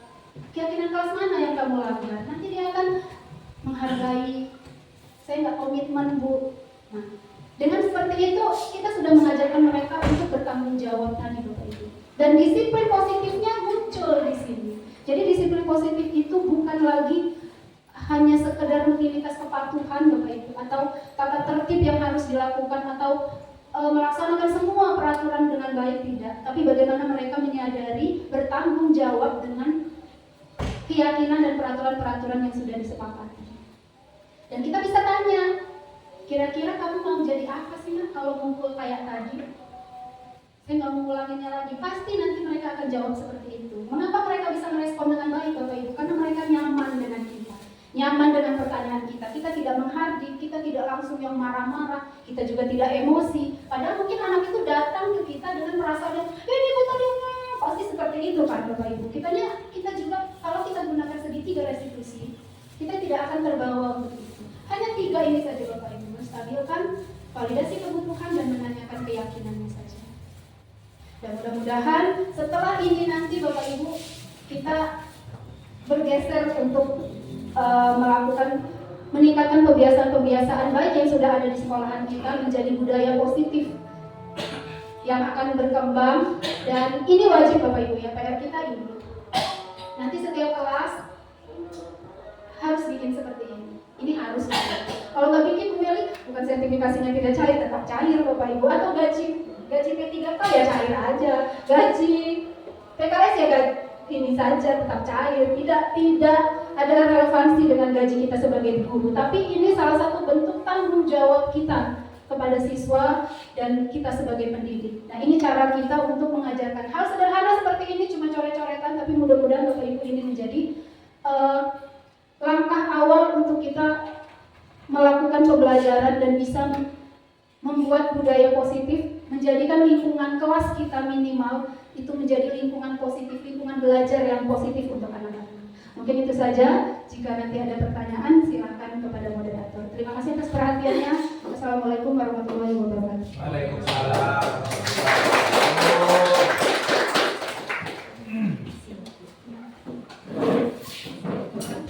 Diucapkan terima kasih tentunya buat Bu Meli yang sudah panjang lebar menjelaskan tentang berbagi kepositifan demi untuk majunya peserta didik kita ke depan. Baiklah Bapak-Bapak, Ibu-Ibu yang kami hormati, acara demi acara sudah kita lewati dan alhamdulillah tanpa adanya kendala. Oleh karenanya meningkat acara yang keempat yaitu tanya jawab kepada Bapak Ibu yang punya unek-unek ya, yang terkait dengan berbagi positif ini, berbagi budaya positif maksud saya. Silahkan untuk ditanyakan, diberikan 2 pertanyaan baru dijawab. Silakan.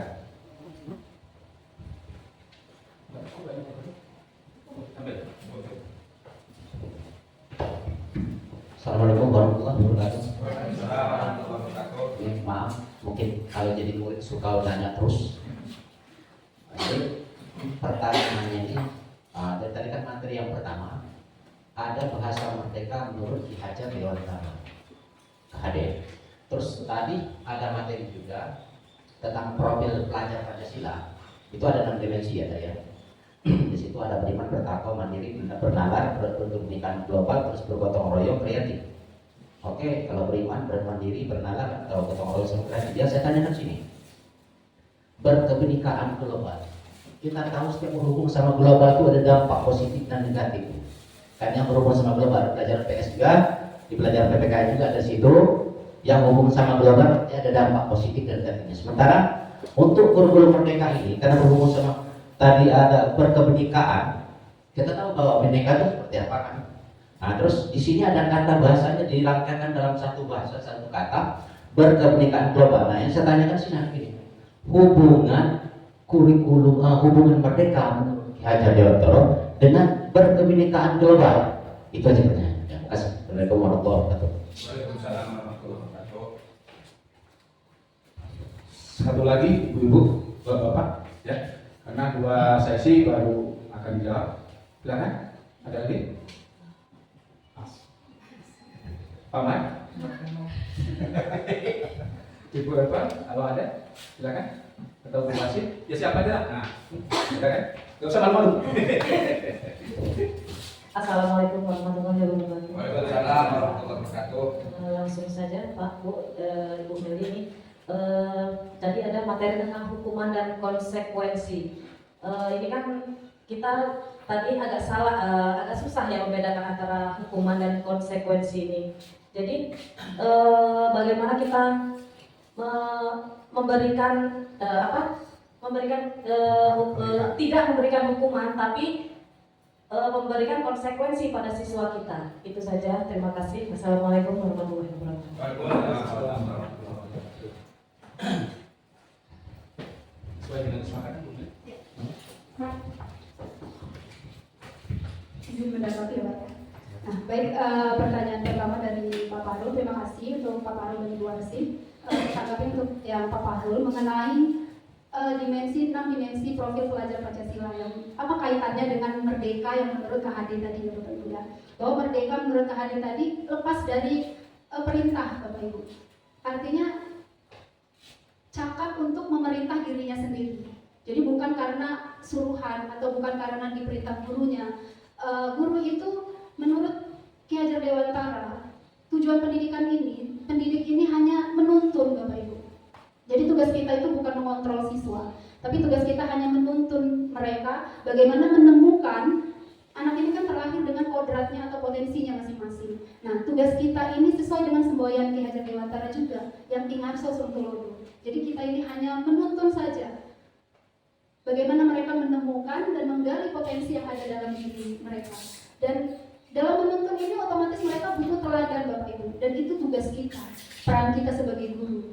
Dan apa kaitannya merdeka tadi dengan berkebinekaan global? Nah, berkebinekaan global ini Bapak Ibu, memang kaitannya, memang dampaknya ada negatif dan positifnya. Karena kebinekaan global ini berkaitan dengan digitalisasi ya, seperti sekarang ini Bapak Ibu.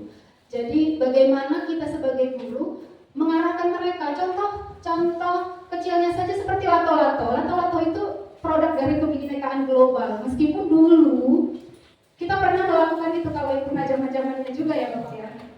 Permainan itu sebenarnya sudah lama dan itu muncul lagi sekarang. Itu adalah dampak dari kebinekaan global. Selain dari digitalisasi handphone, permainan seperti FF katanya, PUBG, apalagi ya Bapak ya, Mobile Legend. Anak saya itu juga keracunan Roblox Bapak Ibu, game jadi seperti itu. Nah, dari profil pelajar Pancasila yang berkebinekaan global ini, kita hanya mengarahkan Bapak Ibu, seperti lato-lato, saya lanjutkan kembali. Lato-lato ini, kalau bisa jangan disita Bapak Ibu. Mereka bawa ke sekolah. Pada saat mereka memainkan itu di kelas, tegur saja. Maka enak sekali kalau kita sudah ada ini Bapak Ibu. Enak banget ngarahin. Main lato-lato nih, kita lagi belajar, cetek. Kita bisa bilang, nah, apa keyakinan kelas kamu? Ditaruh. Karena kelas ini juga ada anak yang seperti itu. Pas lato-lato itu ada, kita lagi nerangin, karena badan kita lagi balik, lagi ngadap seperti ini, lato-latonya bunyi. Saya tinggal terapkan seperti ini. Apa keyakinan kelas kita? Menghormati, katanya, menghargai. Itu akan berhenti sendiri, dan anak yang melakukan itu akan langsung malu pada dirinya sendiri, bukan malu sama kita Bapak Ibu. Malu dengan komitmen yang sudah kita buat bersama. Nah itu contohnya Pak, berkebinekaan global. Dan bahkan mungkin kalau mereka ada yang bawa handphone pun, kita bisa arahkan itu. Jadi lato-latonya jangan kita sita, sini, taruh. Terus kita nanti, kadang mau pulang ya, kita kasih justru ke anak kita, itu salahnya double Bapak Ibu. Sudah kita rampas milik mereka, kita putus kebutuhan dasarnya, kesenangan mereka tadi, kebebasan itu tadi. Terus kita kasih ke anak kita. Nah, di situ tidak ada pembelajaran hal positif dari kegiatan yang sudah kita lakukan. Tapi pernah kan Bapak Ibu kita lakukan seperti itu? Ya karena saya pernah, makanya saya bisa mencontohkan seperti ini. Karena itu pernah dilakukan. Jadi lato-lato itu kita tuntun saja Bapak Ibu. Nah, memainkan lato-latonya setelah pembelajaran boleh dibawa, kamu lakukan di luar pembelajaran. Kapan? Istirahat. Atau bikin mereka permainan. Kita biasanya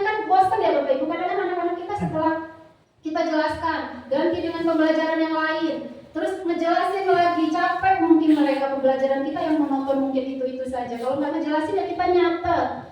Mungkin mereka capek. Itu bisa jadi ice breaking-nya Pak, si lato-lato itu. Yang bawa lato-lato, kita main lato-lato. Coba 5 menit, tahan 5 menit. Seperti itu. Dan mereka pasti akan senang.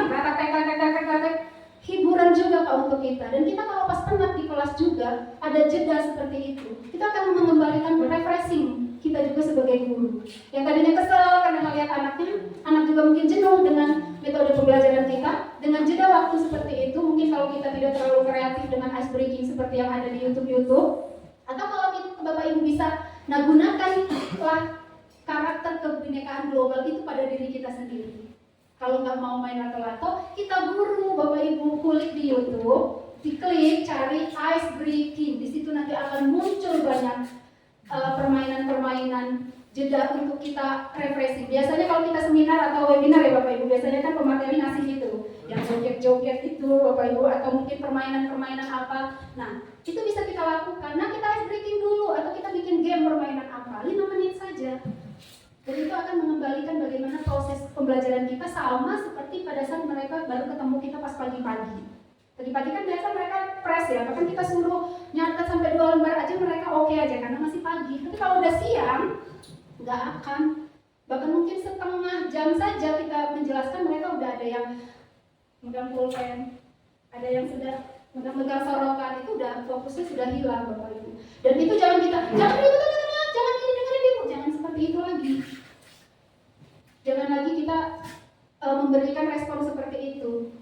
Tinggal kita ubah, oh berarti anak saya fokusnya udah nggak ada, ice breaking lah seperti itu. Nah, lato-lato itu atau kita yang mengupgrade kompetensi kita sebagai guru, kita yang cari apa sih yang lagi tren sekarang atau yang di TikTok apa kayak itu, kita berikan ke anak-anak kita Pak. Nah itu fungsi dari berkebinekaan global. Memang kita di kurikulum Merdeka ini wajib kreatif Bapak Ibu ya. Ya tapi kreatif kalau mungkin kita belum bisa, ya itu tadi gesernya dikit-dikit aja lah dulu. Sedikit meskipun itu mungkin tidak berpengaruh banyak nggak apa-apa, lakukan aja dulu. Kalau kita sudah tergerak, bergerak, meskipun itu tidak berpengaruh ya sudah bergerak aja dulu. Nanti hasilnya anak-anak akan lambat laun kita akan menggerakkan motivasi internal pada murid. Nah pertanyaan yang kedua berhubungan dengan kayak mana sih kebedain ini hukuman, terus yang mana yang konsekuensi. Nah seperti yang tadi sudah dijelaskan Bapak Ibu, kalau bisa, ini kan perbedaannya hukuman sama konsekuensi. Kalau bisa, seyogyanya kita minimalisir penggunaan yang namanya hukuman dan konsekuensi. Jadi jangan dipakai lagi Bapak Ibu, sebisa mungkin. Geser dikit-dikit, jangan lagi dipakai untuk ini. Tapi kalau seandainya kita rasa kita belum bisa, kita pakai tapi jangan hukuman Bapak Ibu. Konsekuensi saja. Bedanya apa? Yang lebih jadi garis merahnya itu, kalau hukuman itu spontan Bapak Ibu. Kadang-kadang kita anak melakukan kesalahan sekarang juga bahkan di otak kita sudah ada hukuman untuk mereka. Nah itu hukuman. Nah kalau konsekuensi itu sifatnya kita kesepakatan sama anak. Nah kita sepakat kalau kamu buang sampah, nilai kamu ibu kurangi 1. Kalaupun kamu dapat 10, berarti kamu cuma dapat 9. Nah itu konsekuensi. Karena apa? Kita bikinnya melibatkan siswa. Kita buat itu berdasarkan kesepakatan dengan anak. Nah bentuknya seperti apa?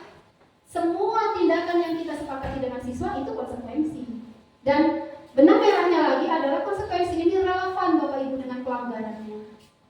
Nah contohnya tadi ada anak yang ngerobek buku temannya, jangan disuruh nyapu halaman atau ngebabat rumput di belakang Bapak Ibu, itu tidak relevan, itu hukuman. Tapi kita suruh nak ganti bukunya. Atau kita tanya sama temennya yang bukunya disobek, menurut kamu mau diganti apa seperti apa temennya? Ganti bu, nah, ganti ya bukunya. Atau dia numpahin meja kita atau meja temennya, lap ya nak. Itu adalah konsekuensi. Kita ngasih hukuman tapi sudah kesepakatan Bapak Ibu. Nah, kuncinya di sini, di keyakinan kelas. Muaranya tetap di sini. Maka ini kita wajib buat semua kelas. Nah, bagaimana dengan guru mata pelajaran, Bu? Bikin gak keyakinan kelas? Tentu enggak. Ini hanya tugas wali kelas. Tapi untuk mata pelajaran yang lain, buatlah kesepakatan belajar, Bapak Ibu. Nah, kesepakatan belajar itu sama seperti ini. Tapi kalau kesepakatan belajar seperti kesepakatan kelas yang hijau tadi. Contohnya, pelajaran agama jam pertama 7.30 sudah di kelas semua. Itu yang pertama, itu kesepakatan belajar namanya. Sepakat nak? Sepakat bu. Oke, kita tulis. Terus kita buat lagi. Kalau ibu lagi menjelaskan, ada yang mau ke belakang, kebelet pipis atau buang ingus, permisi. Nah itu juga kesepakatan belajar. Yang ketiga, kalau ibu lagi menjelaskan, ada yang lagi berbicara, yang lain diam, mendengarkan saja. Nah itu juga salah satu kesepakatan belajar. Jadi kalau kesepakatan belajar di luar ini, boleh kita bikin Bapak Ibu tiap hari. Pokoknya hari ini ganti, hari ini 3 aja lah kesepakatan belajarnya. Besok pas kita mau ada project, contohnya kita bikin percobaan, kita mau mengetahui bagaimana suhu panas, kita masak air gitu di kelas 5 ada percobaan seperti itu. Kita bikin lagi, kita ubah lagi peraturan kesepakatan belajarnya, boleh. Kalau kesepakatan belajar setiap waktu, setiap hari kita ubah boleh. Tapi kalau keyakinan kelas, ini komitmen kita selama ada di kelas itu. Mungkin itu Bapak Ibu. Dan kalau ada tambahan dari Pak Agus atau Pak Yaryadi, dipersilakan. Terima kasih.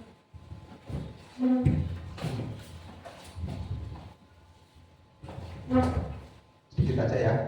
Udah mulai pucat Pak Malah. Tunggu aja Pak. Terima kasih, saya hanya akan menambahkan sedikit saja. Jadi topiknya menarik sekali tentang budaya positif ya. Khususnya di kelas 5 ya, ini yang sudah dilakukan karena merupakan praktek baik. Ini sudah ditularkan kepada kita semua. Saya yakin ini juga memang menarik dan menginspirasi kita semua. Saya hanya ingin menggarisbawahi tadi bahwa kita ini sudah dikenalkan tadi ada hukuman, konsekuensi dan restitusi. Nah, ya kalau tidak terpaksa sekali jangan memberikan, jangankan hukuman. Kalau bisa konsekuensi juga jangan ya Bu, kecuali terpaksa. Itu hanya konsekuensi saja kalau terpaksa gitu. Dan konsekuensi juga yang sesuai tadi dengan konteksnya. Kemudian kita restitusi. Ini saya kaitkan dengan Bapak Ibu khususnya yang guru kelas. Guru kelas adalah guru BK. Ya kan Bapak Ibu? Salah satu tugas guru kelas adalah melaksanakan bimbingan juga, konsultasi, bimbingan dan konseling. Nah ini sangat relevan dengan restitusi tadi. Ya, jadi fokus pada memberikan solusi, bukan sekedar memberikan hukuman, konsekuensi, tapi nanti ada solusinya. Sehingga nanti Bapak Ibu bukan sebagai penghukum, bukan sebagai pembuat rasa bersalah, kemudian bukan juga sebagai teman pemantau, tetapi Bapak Ibu guru menjadi manajer. Mungkin itu ya Bu maksudnya. Garis besarnya adalah yang saya tangkap adalah itu. Jadi oleh karena itu Bapak Ibu, karena tidak ada hukuman dan seterusnya tadi, maka buatlah yang namanya kesepakatan kelas. Namanya kesepakatan. Ya, disepakati dulu. Apa mau 5, 6, 5, 7, 8. Ada Bu, merdeka kata Pak Sahabat tadi Pak Nul ya. Merdeka ya, merdeka. Nah, silakan. Ini dicontohkan untuk yang kelas 5 ada 6 kesepakatan, tapi yang juga bukan sekedar kesepakatan kelas, tetapi yang juga merupakan keyakinan. Jadi kesepakatan kelas bukan yang paling rendah, tapi kesepakatan kelas yang juga merupakan keyakinan bersama. Itu ada komitmen, ada menghormati dan seterusnya. Itu saya kira itu. Kemudian saya tambahkan sedikit terkait dengan Pak Faru tadi berkaitan dengan berkebinekaan global, salah satu dari dimensi ya, dimensi P5. Apa P5? Project penguatan profil pelajar Pancasila. Saya kan Pancasilanya ada Pak. Nah, itu di dalamnya profil pelajar Pancasila itu ada salah satunya adalah berkebinekaan global. Ya, di sana bahwa berkebinekaan global yang dimaksud oleh Kementerian adalah mempertahankan budaya luhur, identitas dan lokalitas serta dapat berpikiran terbuka dalam interaksi dan menerima budaya lain. Ya, jadi kata kuncinya adalah mempertahankan budaya. Karena global sekarang ini tadi Iya, budaya global apa? Tadi apa? Berkebinekaan global. Tapi budaya kita tetap, budaya leluhur kita tetap harus dipertahankan. Karena apa? Sudah global tadi. Bayangkan selama ini anak-anak belajar daring juga. Itu kan anak-anak dengan HP banyak sekali budaya-budaya kita juga yang tergerus. Yang kita bangsa Indonesia adalah bineka, agamanya bineka, suku bangsanya bineka, termasuk di sini. Suku bangsanya beda-beda ya. Ada suku Jawa, Sunda. Untuk siswanya bijak yang punya jaket.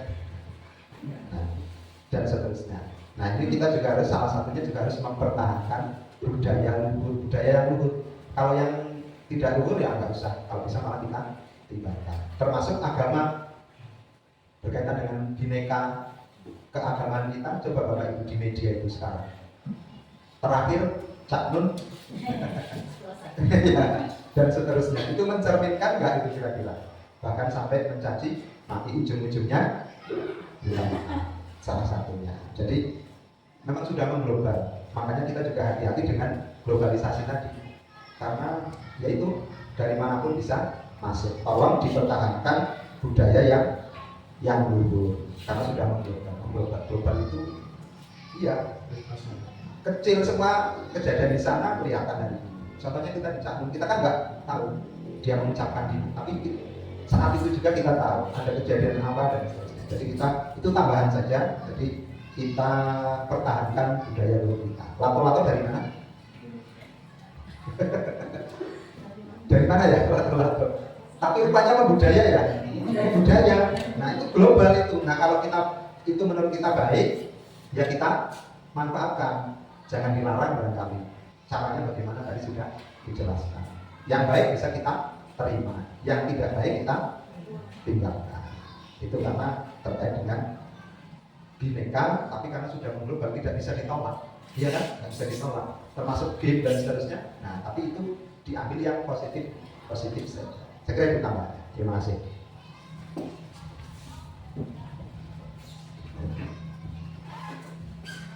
Masih ada ibu-ibu yang ditanyakan, monggo. Oh, boleh. Belum pas ya, daripada nanti di rumah ini ya nggak bisa tidur. Semakin menarik ini Pak sepertinya pembahasannya. Saya tertarik dengan ini Pak, keyakinan kelas ini. Jadi Ini tanya ke sini loh. Oh iya. Dari apa? Saya sangat tertarik dengan keyakinan kelas ini tadi. Saya sangat penasaran ya, khususnya tentang cara bagaimana kita bisa membuat keyakinan kelas ini dengan kelas kita. Jadi untuk alurnya kan tadi membuat kesepakatan kelas dulu. Saya ingin minta contoh sedikit saja tentang kegiatan apa kira-kira yang bisa kita lakukan sebagai guru dengan siswa kita agar kita bisa memperoleh keyakinan kelas ini berdasarkan kesepakatan dari kelas kita itu. Begitu saja, terima kasih.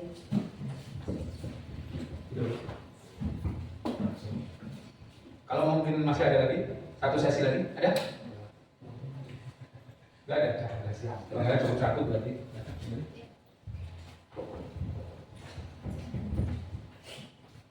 Ya, baik. Untuk proses keyakinan kelas ini Bapak Ibu, sebentar saya keyakinan kelas. Ya. Iya Pak, ada videonya ini. Saya tunjukkan foto dulu. Nah, ini Bapak Ibu, kita kulik dulu budaya positif yang mau kita terangkan di kelas. Jadi nanti anak-anak mereka suruh tulis budaya positif. Nah ini tampak seperti ini, maksudnya nah di kelas kita itu pengen kayak apa. Nanti mereka ada yang ditulis seperti yang kami lakukan itu. Bisa dibesarkan. Biasanya bisa dibesarkan.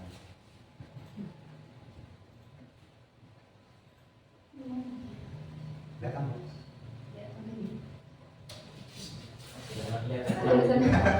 Nah, isinya tampak seperti ini Bapak Ibu.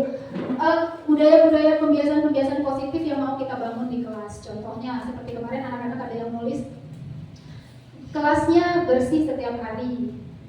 Yang piket wajib piket sesuai jadwalnya katanya gitu. Terus mengerjakan tugas, mengerjakan PR, macam-macam Bapak Ibu. Apa aja? Maksudnya hal-hal apa nak yang mau kamu, yang mau kita inginkan? Kelasnya itu pengen kayak mana? Nanti mereka yang menulis. Bu pengen bersih, Bu pengen yang banyak hiasan, Bu pengen nanti kita bikin poster, Bu nanti kita mau nempel-nempel lagi. Itu nanti akan mereka tulis di sini. Hal-hal positif yang mau disepakati di kelasnya itu ada. Gitu.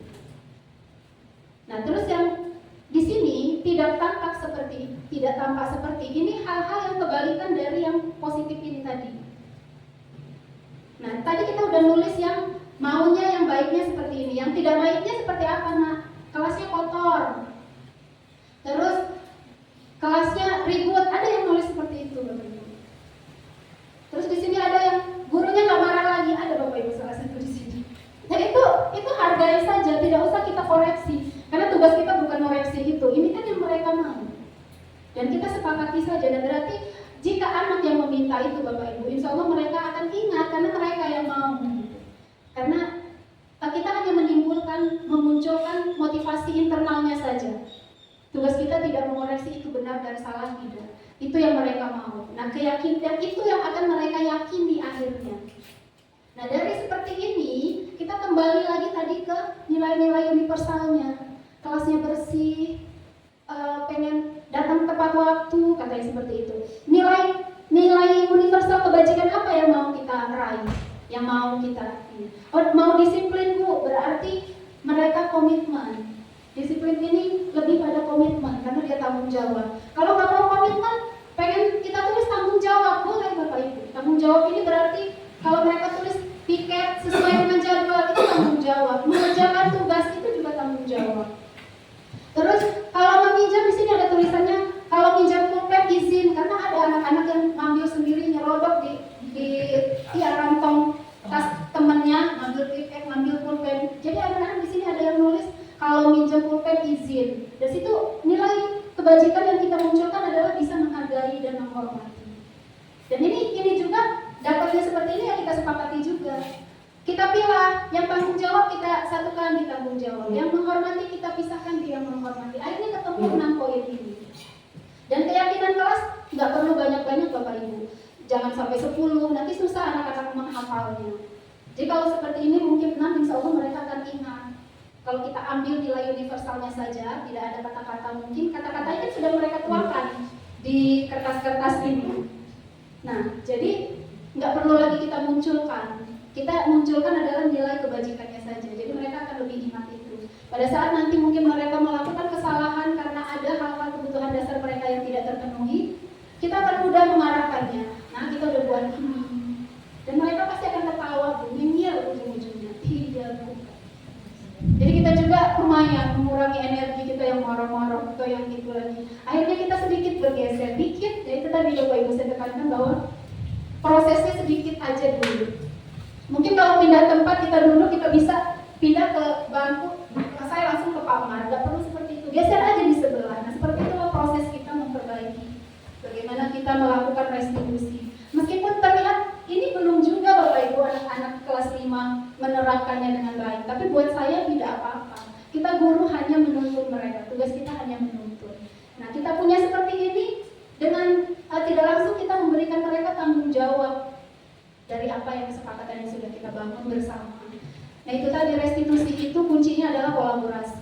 Jadi kalau kita libatkan siswa akan lebih menghargai perilakunya, akan lebih tanggung jawab, akan lebih hati-hati kalau nanti bikin salah itu bukan lagi karena nanti Ibu Meli marah atau Ibu Meli nanti nyubit seperti itu, tapi mereka akan malu. Nah budaya malu itu adalah termasuk budaya positif Bapak Ibu. Nah, mungkin itu. Nanti untuk proses ini nanti kita bisa sepakati Bapak Ibu kelas mana yang mau duluan. Jangan nanti sama-sama, boleh nanti kita jadwal minggu ini setelah kita pertemuan ini hari Senin mungkin mau kelas 6 dulu. Nanti kita sama-sama lihat prosesnya Bapak Ibu. Kita akan sama-sama mengikuti proses di kelas 6. Nanti selesai kelas 6 dan minggu depannya nggak mesti harus terburu-buru, minggu depan dituntut untuk bagaimana proses membuat keyakinan kelas. Berikutnya di kelas-kelas berikutnya, sehingga kita semua kelas punya itu. Dari keyakinan kelas ini, Bapak Ibu, kita bisa bangun yang namanya keyakinan sekolah. Jadi tidak ada lagi bentuknya peraturan sekolah, tidak ada lagi tulisan tata tertib sekolah. Yang ada hanyalah keyakinan sekolah berdasarkan keyakinan kelas kita masing-masing. Dan itu mempermudah juga kita, mempermudah kerja dari pimpinan kita, bisa berkolaborasi dengan pimpinan, kita sepakati dari keyakinan kelas masing-masing, kita sepakati keyakinan kelas yang mana yang akan kita munculkan menjadi keyakinan sekolah. Mungkin itu, untuk proses nanti kita akan buat jadwalnya saja Bapak Ibu.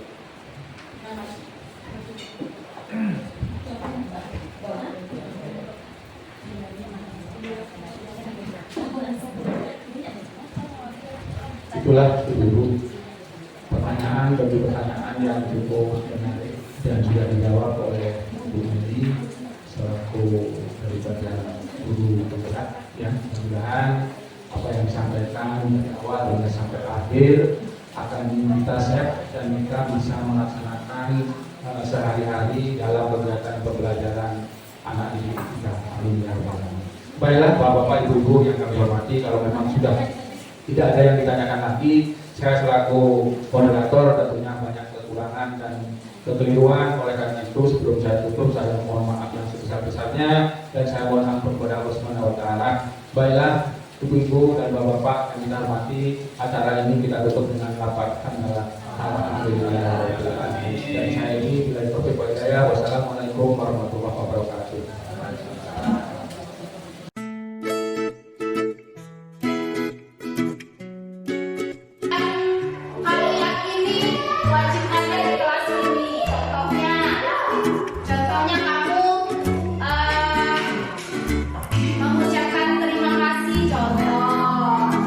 Setiap orang mengucapkan terima kasih, atau kalau teman itu meminjam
soleh dan terima.